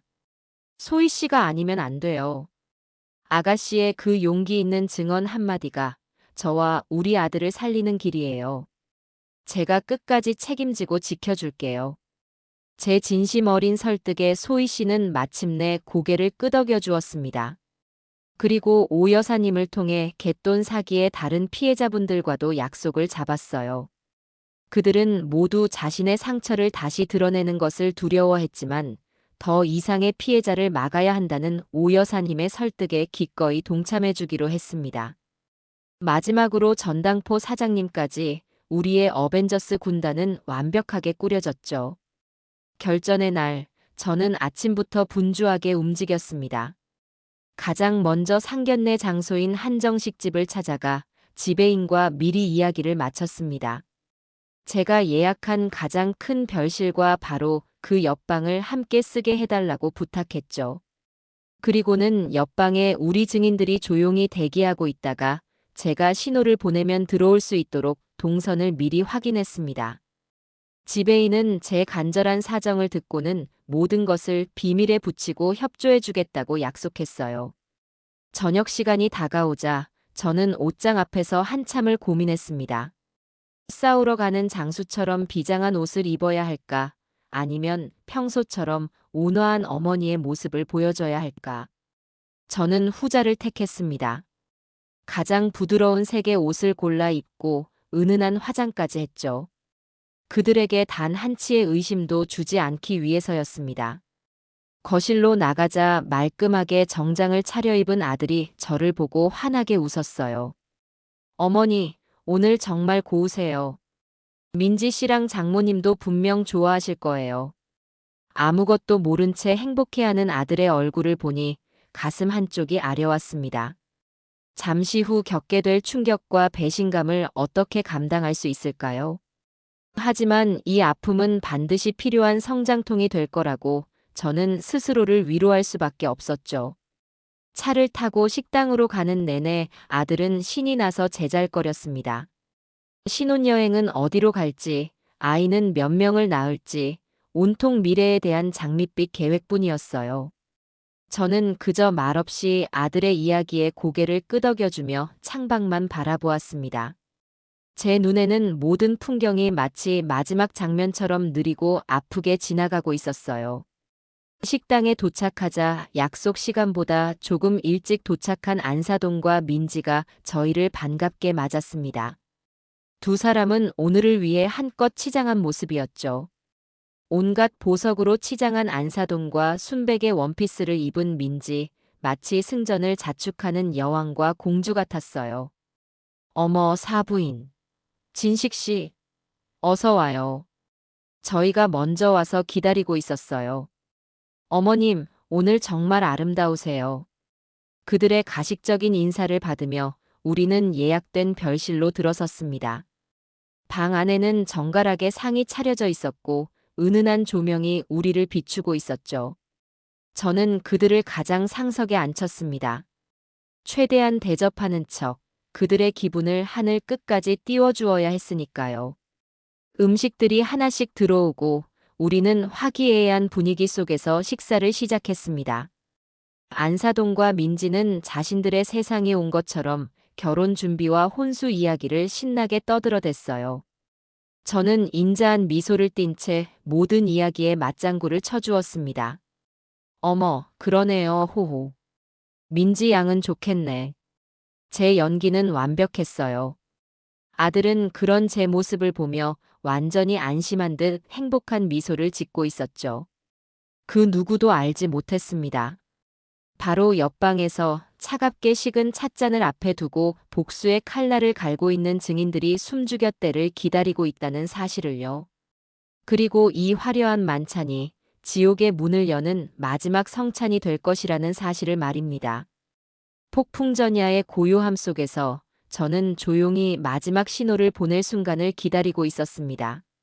맛있게 식사를 마치고 달콤한 후식까지 나왔을 때 저는 이 지긋지긋한 연극의 막을 내릴 시간이 왔음을 직감했어요. 방 안의 분위기는 더할 나위 없이 화기애애했죠. 안사돈과 민지는 완전히 경계를 푼 채였고 제 아들 진식이는 행복한 미래를 꿈꾸며 미소 짓고 있었습니다. 저는 찻잔을 내려놓으며 모두의 시선을 집중시켰습니다. 자, 이제 식사도 다 끝났으니 제가 오늘 이 자리를 마련한 진짜 이유를 말씀드려야겠네요. 모두의 시선이 제게로 쏠렸어요. 안사돈과 민지는 드디어 재산 이야기나 결혼 지원에 대한 이야기가 나오려나 보다 하는 기대감에 찬 눈빛이었죠. 저는 그들을 천천히 둘러보며 입을 열었습니다. 사부인, 그리고 민지 양. 제가 오늘 이 자리를 마련한 것은 두 분께 진심으로 사과를 드리기 위해서입니다. 그 말에 안사돈의 입가에 만족스러운 미소가 번졌어요. 어머, 사부인. 뭘 그런 말씀을 다. 하며 거만한 자세로 제 다음 말을 기다렸죠. 저는 잠시 숨을 고르고 제 목소리에 얼음 같은 냉정을 실어 말을 이었습니다. 제가 두 분의 진면목을 너무 늦게 알아봐서 우리 순진한 진식이 마음고생시킨 점 정말 진심으로 사과드립니다. 순간 방 안의 공기가 싸늘하게 얼어붙었습니다. 진면목이라는 단어에 안사돈과 민지의 얼굴에서 미소가 싹 사라졌죠. 아들은 어리둥절한 표정으로 저와 안사돈을 번갈아 쳐다보았어요. 어머니, 그게 무슨... 저는 아들의 말을 가볍게 손짓으로 막고 정면으로 안사돈을 응시하며 첫 번째 포문을 열었습니다. 사부인께서 동네 찻집에서 벌레 나왔다고 행패 부리면서 음식값을 떼어 먹던 그 진면목 말입니다. 제가 그걸 너무 늦게 알았지 뭐예요. 사부인. 지금 무슨 그런 말도 안 되는 소리를 하세요. 저희가 언제 그랬다고요. 이거 명예훼손이에요.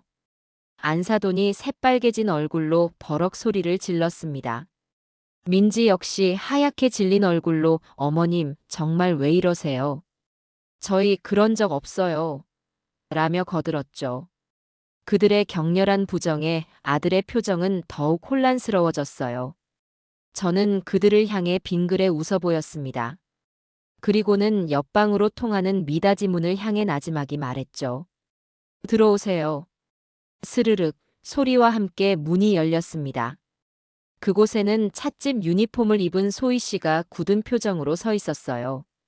소희 씨는 방 안으로 천천히 걸어 들어와 안사돈과 민지 앞에 섰습니다. 두 모녀는 마치 귀신이라도 본 것처럼 경악한 얼굴이었죠. 제가 그날 두 분이 하신 행동을 똑똑히 봤습니다. 케이크 다 드시고 나서 일부러 벌레 소동 일으키시고 따님은 아픈 척 연기까지 하셨잖아요.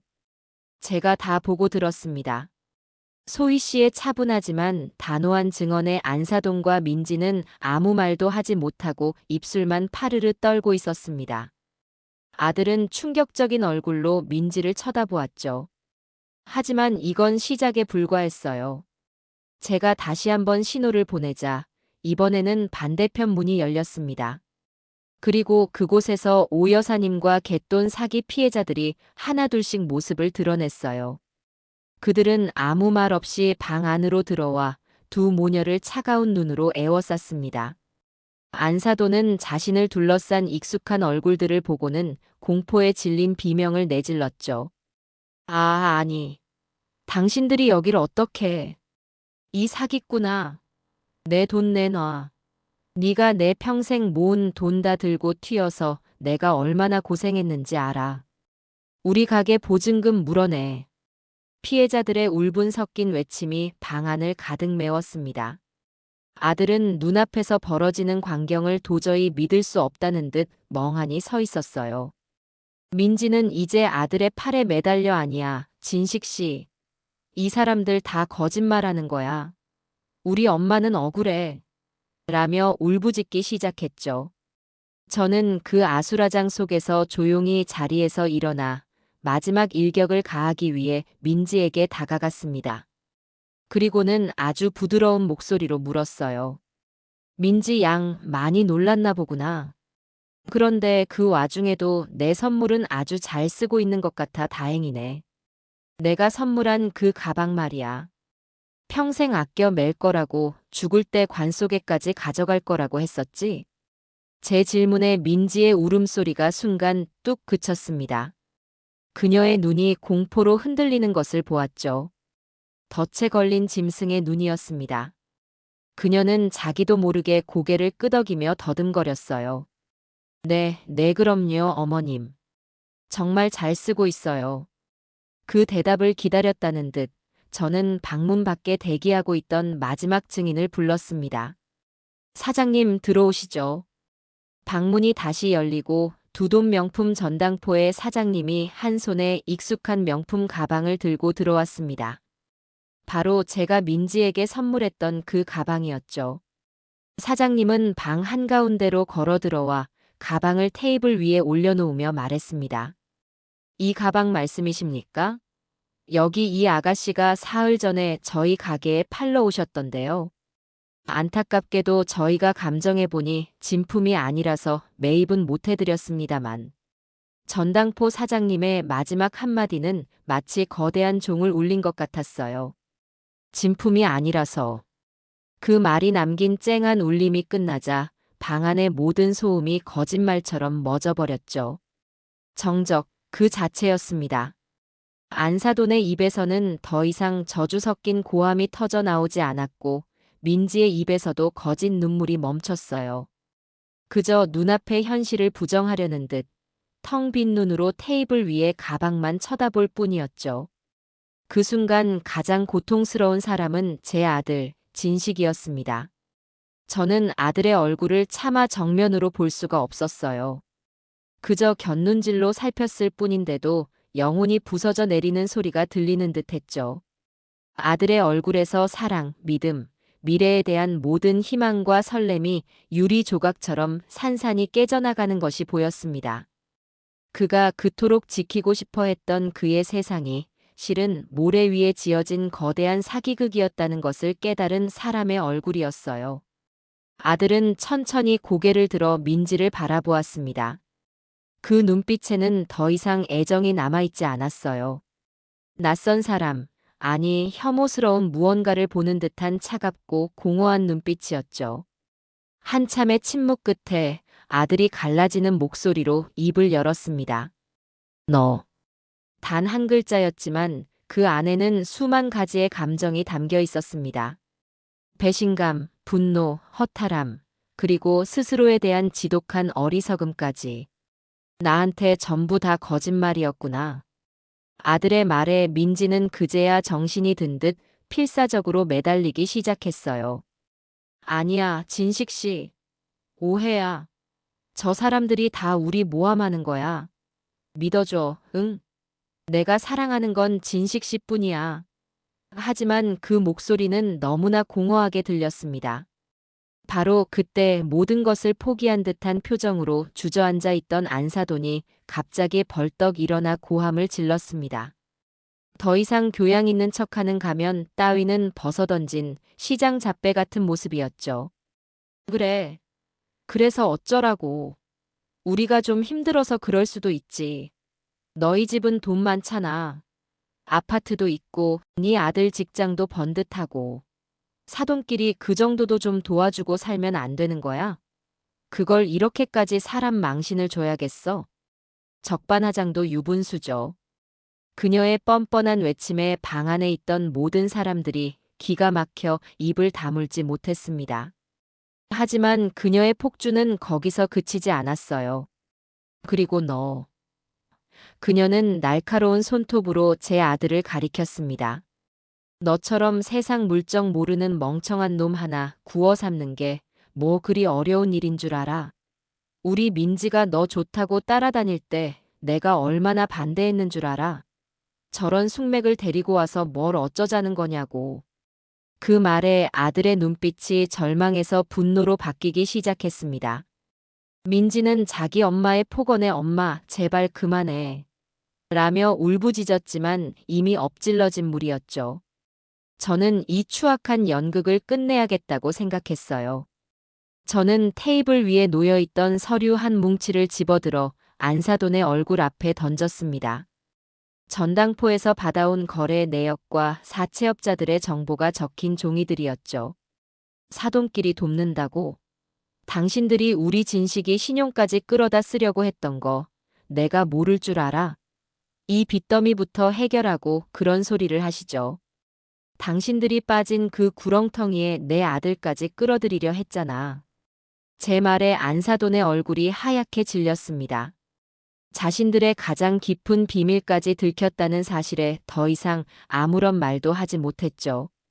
모든 것을 지켜보던 아들이 마침내 민지에게 마지막 질문을 던졌습니다. 그의 목소리는 이상할 정도로 차분했어요. 모든 감정이 타버리고 쟤만 남은 사람의 목소리였죠. 그 눈물도 사랑한다는 그 말도 전부 다 연기였니? 아들의 질문에 민지는 대답 대신 고개를 푹 숙였습니다. 그 침묵이 바로 긍정의 대답이었죠. 그러자 민지는 갑자기 미친 사람처럼 웃기 시작했습니다. 그래. 연기였다. 어쩔래.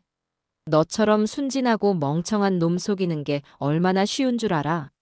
세상이 얼마나 무서운 곳인지도 모르는 온실 속 화초 같은 놈. 너 아니었으면 내가 저런 늙은이랑 마주 앉아서 비위 맞추고 있었을 것 같아. 다 너 때문이야. 네가 날 이렇게 만들었어. 마지막 발악처럼 쏟아내는 민지의 악담을 들으며 아들은 천천히 눈을 감았습니다. 길고 길었던 지독한 사랑의 열병이 끝나는 순간이었죠. 저는 더 이상 제 아들이 이 더러운 광경을 보게 할 수 없었어요. 저는 자리에서 일어나 아들의 곁으로 다가갔습니다. 그리고는 아직도 무어라 악을 쓰고 있는 안사돈과 실성한 듯 웃고 있는 민지를 향해 제 인생에서 가장 차갑고 단호한 목소리로 마지막 선고를 내렸습니다. 이 결혼 없던 일로 하겠습니다. 저는 그들에게 눈길 한 번 주지 않고 오직 제 아들만 바라보며 말했습니다. 그리고 다시는 우리 진식이 내 앞에 나타나지 마십시오. 당신들 같은 사람들과는 우연히 길에서 마주치는 것조차 역겨우니까요. 저는 멍하니 서 있는 아들의 팔을 잡았습니다. 아들은 마치 영혼이 빠져나간 인형처럼 힘없이 제게 이끌렸죠. 우리는 우리를 위해 길을 터주는 증인들 사이를 지나 그 추악한 아수라장이 된 방을 빠져나왔습니다. 식당을 나서는 마지막 순간까지 등 뒤에서는 저주 섞인 고함이 들려왔지만 그 어떤 소리도 더 이상 제 마음에 상처를 내지는 못했어요. 차가운 밤 공기가 얼굴에 와 닿는 순간 저는 길고 길었던 싸움이 끝났다는 것을 실감했습니다. 옆을 보니 아들의 텅 빈 눈에서 눈물 한 방울이 소리 없이 흘러내리고 있었죠. 아들의 심장은 산산조각이 났지만 저는 알고 있었습니다. 오늘 밤의 이 지독한 아픔이 앞으로 살아갈 내 아들의 남은 인생을 구원했다는 사실을요. 그날 밤 집으로 돌아오는 차 안은 숨막히는 침묵만이 가득했어요. 저는 운전대를 잡은 채 차마 아들의 얼굴을 쳐다볼 수가 없었고 아들은 창밖의 까만 어둠만 멍하니 바라보고 있었죠. 라디오 소리조차 위로가 되지 않을 것 같아 저희는 아무 말 없이 그저 집으로 향했습니다. 아파트 주차장에 차를 세우고 나서도 아들은 한참 동안 차에서 내리지 못했어요. 저는 그런 아들을 재촉하지 않고 조용히 기다려 주었습니다. 지금 아들에게 필요한 것은 시간일이라 생각했죠. 집에 들어서자마자 아들은 거실 소파에 그대로 쓰러지듯 주저앉았습니다. 그리곤 두 손에 얼굴을 묻은 채 미동도 하지 않았어요. 우는 것도 아니고 화를 내는 것도 아니었습니다.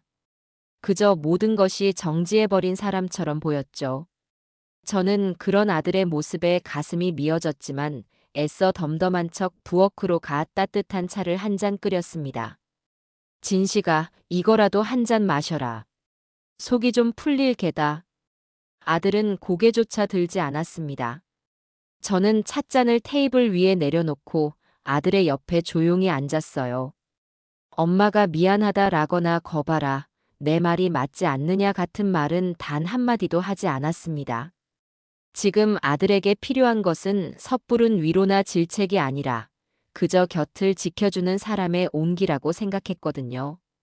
그렇게 얼마나 시간이 흘렀을까요? 아들이 마침내 고개를 들었습니다. 텅 비어 있던 그의 눈에는 어느새 굵은 눈물이 방울방울 맺혀 있었죠. 아들은 저를 보며 아이처럼 울기 시작했습니다. 소리내어 통곡하는 것이 아니라 모든 것을 잃어버린 아이처럼 서럽게 어깨를 들썩이며 울었어요. 어머니, 제가 바보였어요. 정말 바보였어요.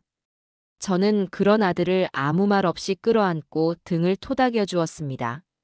제 옷깃이 아들의 뜨거운 눈물로 축축하게 젖어 들어갔습니다. 그 눈물은 민지에 대한 미련이나 사랑이 아니라 자신의 어리석음과 순진함에 대한 회한과 자책의 눈물이었죠. 아들은 한참을 그렇게 울고 나서야 조금씩 진정하기 시작했습니다. 그날 이후 며칠 동안 우리 집은 초상집처럼 조용했어요. 아들은 회사에 병가를 내고 방에서 나오지 않았습니다. 밥도 거의 먹지 않았고 잠도 제대로 자지 못하는 것 같았죠. 저는 억지로 아들을 방에서 끌어내거나 말을 시키는 대신 그저 방문 앞에 따뜻한 식사와 영양제를 챙겨놓고 조용히 물러나 주었습니다. 상처난 짐승이 스스로의 상처를 핥으며 회복할 시간을 갖듯이 제 아들에게도 그런 시간이 필요하다는 것을 알았기 때문이었죠. 하지만 그 악랄한 모녀는 저희를 가만두지 않았습니다. 며칠 뒤부터 제 휴대폰과 아들의 휴대폰으로 번갈아가며 전화와 문자가 쏟아지기 시작했어요. 입에 담을 수도 없는 욕설과 저주, 그리고 자신들의 인생을 망쳤으니 위자료를 내놓으라는 협박까지. 그들은 마지막까지 자신들의 잘못은 인정하지 않고 모든 것을 저희 탓으로 돌리고 있었죠.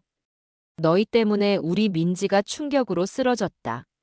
당장 병원비랑 정신적 피해 보상금 내놓지 않으면 가만 안 둬. 이 사기꾼들아.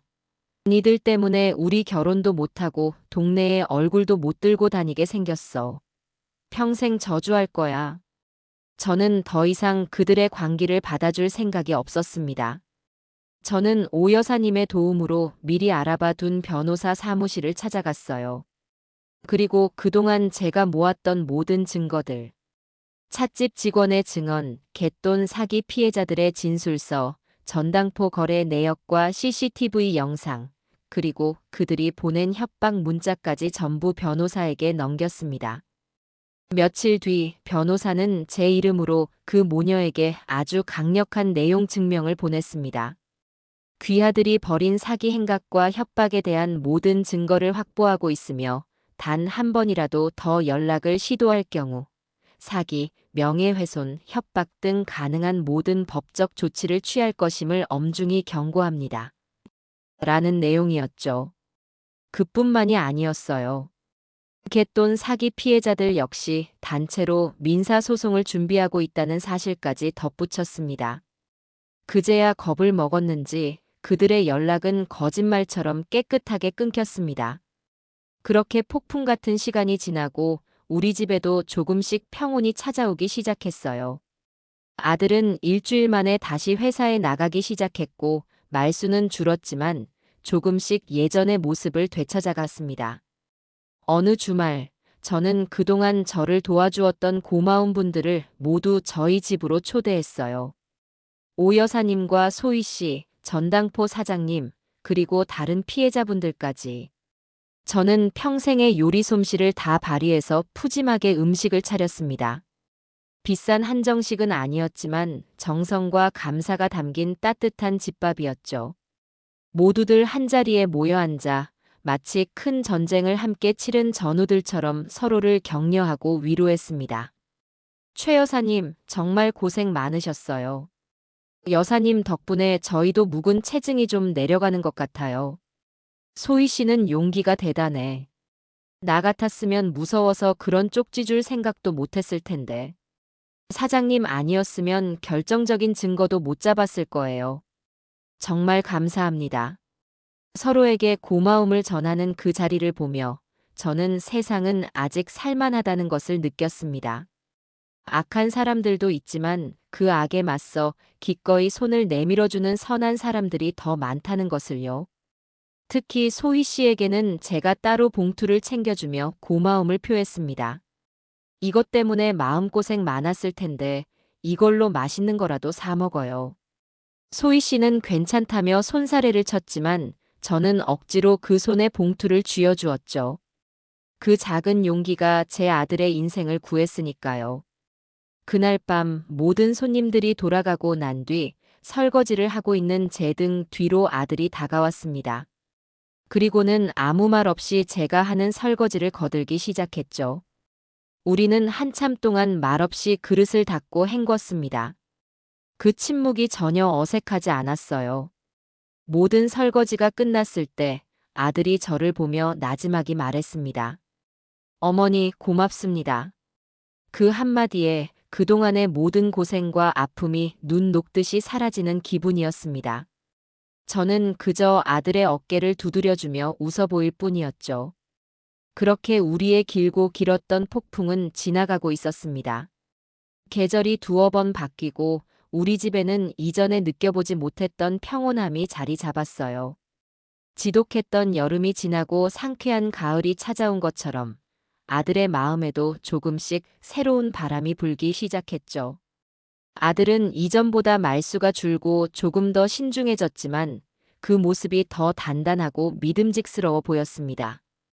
주말이면 낚시 동호회에 나가거나 예전부터 배우고 싶어 했던 기타를 배우기 시작했어요.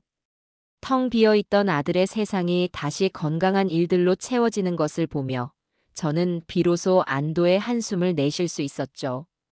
어느 저녁 거실에서 함께 과일을 깎아 먹다가 아들이 불쑥 제게 말했어요.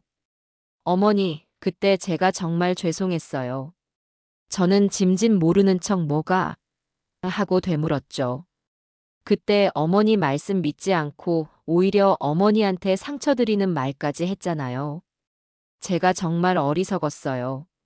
눈뜬장님이라는 게 바로 저 같은 놈을 두고 하는 말이었나 봐요.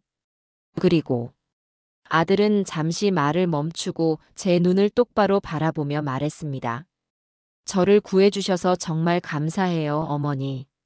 진심이 담긴 아들의 사과와 감사 인사에 저는 그만 눈시울이 뜨거워졌습니다. 저는 깎던 사과를 내려놓고 아들의 손을 꼭 잡았어요. 엄마인데 엄마가 아들 구하는 건 당연한 일이지. 다신 그런 멍청한 짓만 안 하면 된다. 제 퉁명스러운 말에 아들이 오랜만에 아이처럼 환하게 웃더군요. 그 웃음을 보는 순간 저는 제가 한 모든 선택이 옳았다는 것을 다시 한번 확신할 수 있었습니다. 우리의 관계는 그 지독한 사건을 겪고 나서 오히려 이전보다 훨씬 더 깊고 단단해졌죠. 저에게도 새로운 일상이 생겼어요. 이제 오 여사님은 제게 둘도 없는 친구가 되었습니다. 저희는 일주일에 한두 번은 꼭 만나 함께 점심을 먹거나 찻집에 갔죠. 물론 그 문제의 찻집이 아닌 전망 좋고 조용한 다른 찻집으로요. 저희는 만나면 자식들 이야기, 건강 이야기, 새로 나온 드라마 이야기 같은 소소한 수다를 떨며 시간을 보냈습니다. 오 여사님 덕분에 저는 갯돈 사기 피해자분들과도 계속 연락하며 지내게 되었고 서로의 아픔을 보듬어주는 든든한 이웃이 생겼죠. 가끔 그 모녀의 소식이 궁금해질 때도 있었어요. 오 여사님을 통해 들은 바로는 그들은 결국 피해자들의 민사소송과 여러 채무 문제에 시달리다 동네에서 야반도주하듯 사라졌다고 해요. 아마 지금도 어딘가에서 다른 먹잇감을 찾아 똑같은 짓을 반복하고 있을지도 모르죠. 그들을 생각하면 여전히 분노가 치밀어 오르지만 이제는 더 이상 그들의 불행을 바라지는 않기로 했습니다. 그저 제 인생과 제 아들의 인생에 다시는 그 어떤 그림자도 드리우지 않기만을 바랄 뿐이었어요. 시간이 흘러 첫눈이 내리던 어느 겨울날이었습니다. 퇴근하고 돌아온 아들이 현관에서부터 저를 부르더군요. 어머니, 저 왔어요. 평소보다 한 톤 높은 목소리에 무슨 좋은 일이라도 있나 싶었죠. 아들은 머쓱한 듯 뒷머리를 극적이며 제게 말했습니다. 저기, 어머니. 이번 주말에 시간 괜찮으세요? 같이 저녁 먹고 싶은 사람이 있어서요. 저는 순간 심장이 쿵 하고 내려앉는 기분이었습니다. 하지만 곧이어 아들이 덧붙인 말에 저도 모르게 웃음이 터져 나왔죠. 걱정 마세요. 이번에는 아주 좋은 사람이에요. 그리고 이번에는 어머니께 제일 먼저 보여드리고 싶어서요.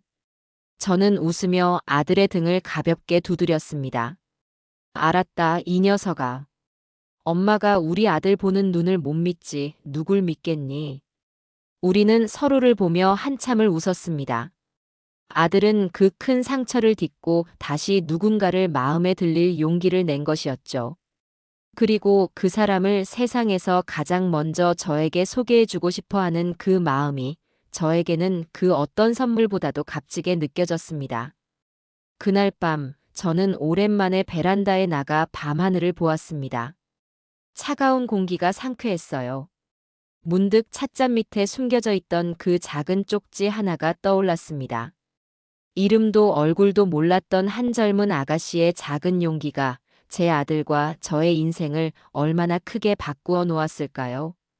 세상에는 눈에 보이지 않는 소중한 인연과 선의가 분명히 존재한다는 것을 저는 이번 일을 통해 뼈저리게 깨달았습니다. 저는 조용히 눈을 감고 기도했습니다. 제 아들이 앞으로는 부디 좋은 사람들을 만나 상처받지 않고 행복하기를, 그리고 저 역시 제 곁에 있는 좋은 사람들과 함께 이 평온한 행복을 오래도록 지켜나갈 수 있기를. 하늘에서는 별들이 총총히 빛나고 있었어요. 길고 어두웠던 터널을 지나 마침내 우리 가족에게도 새로운 아침이 밝아오고 있었습니다.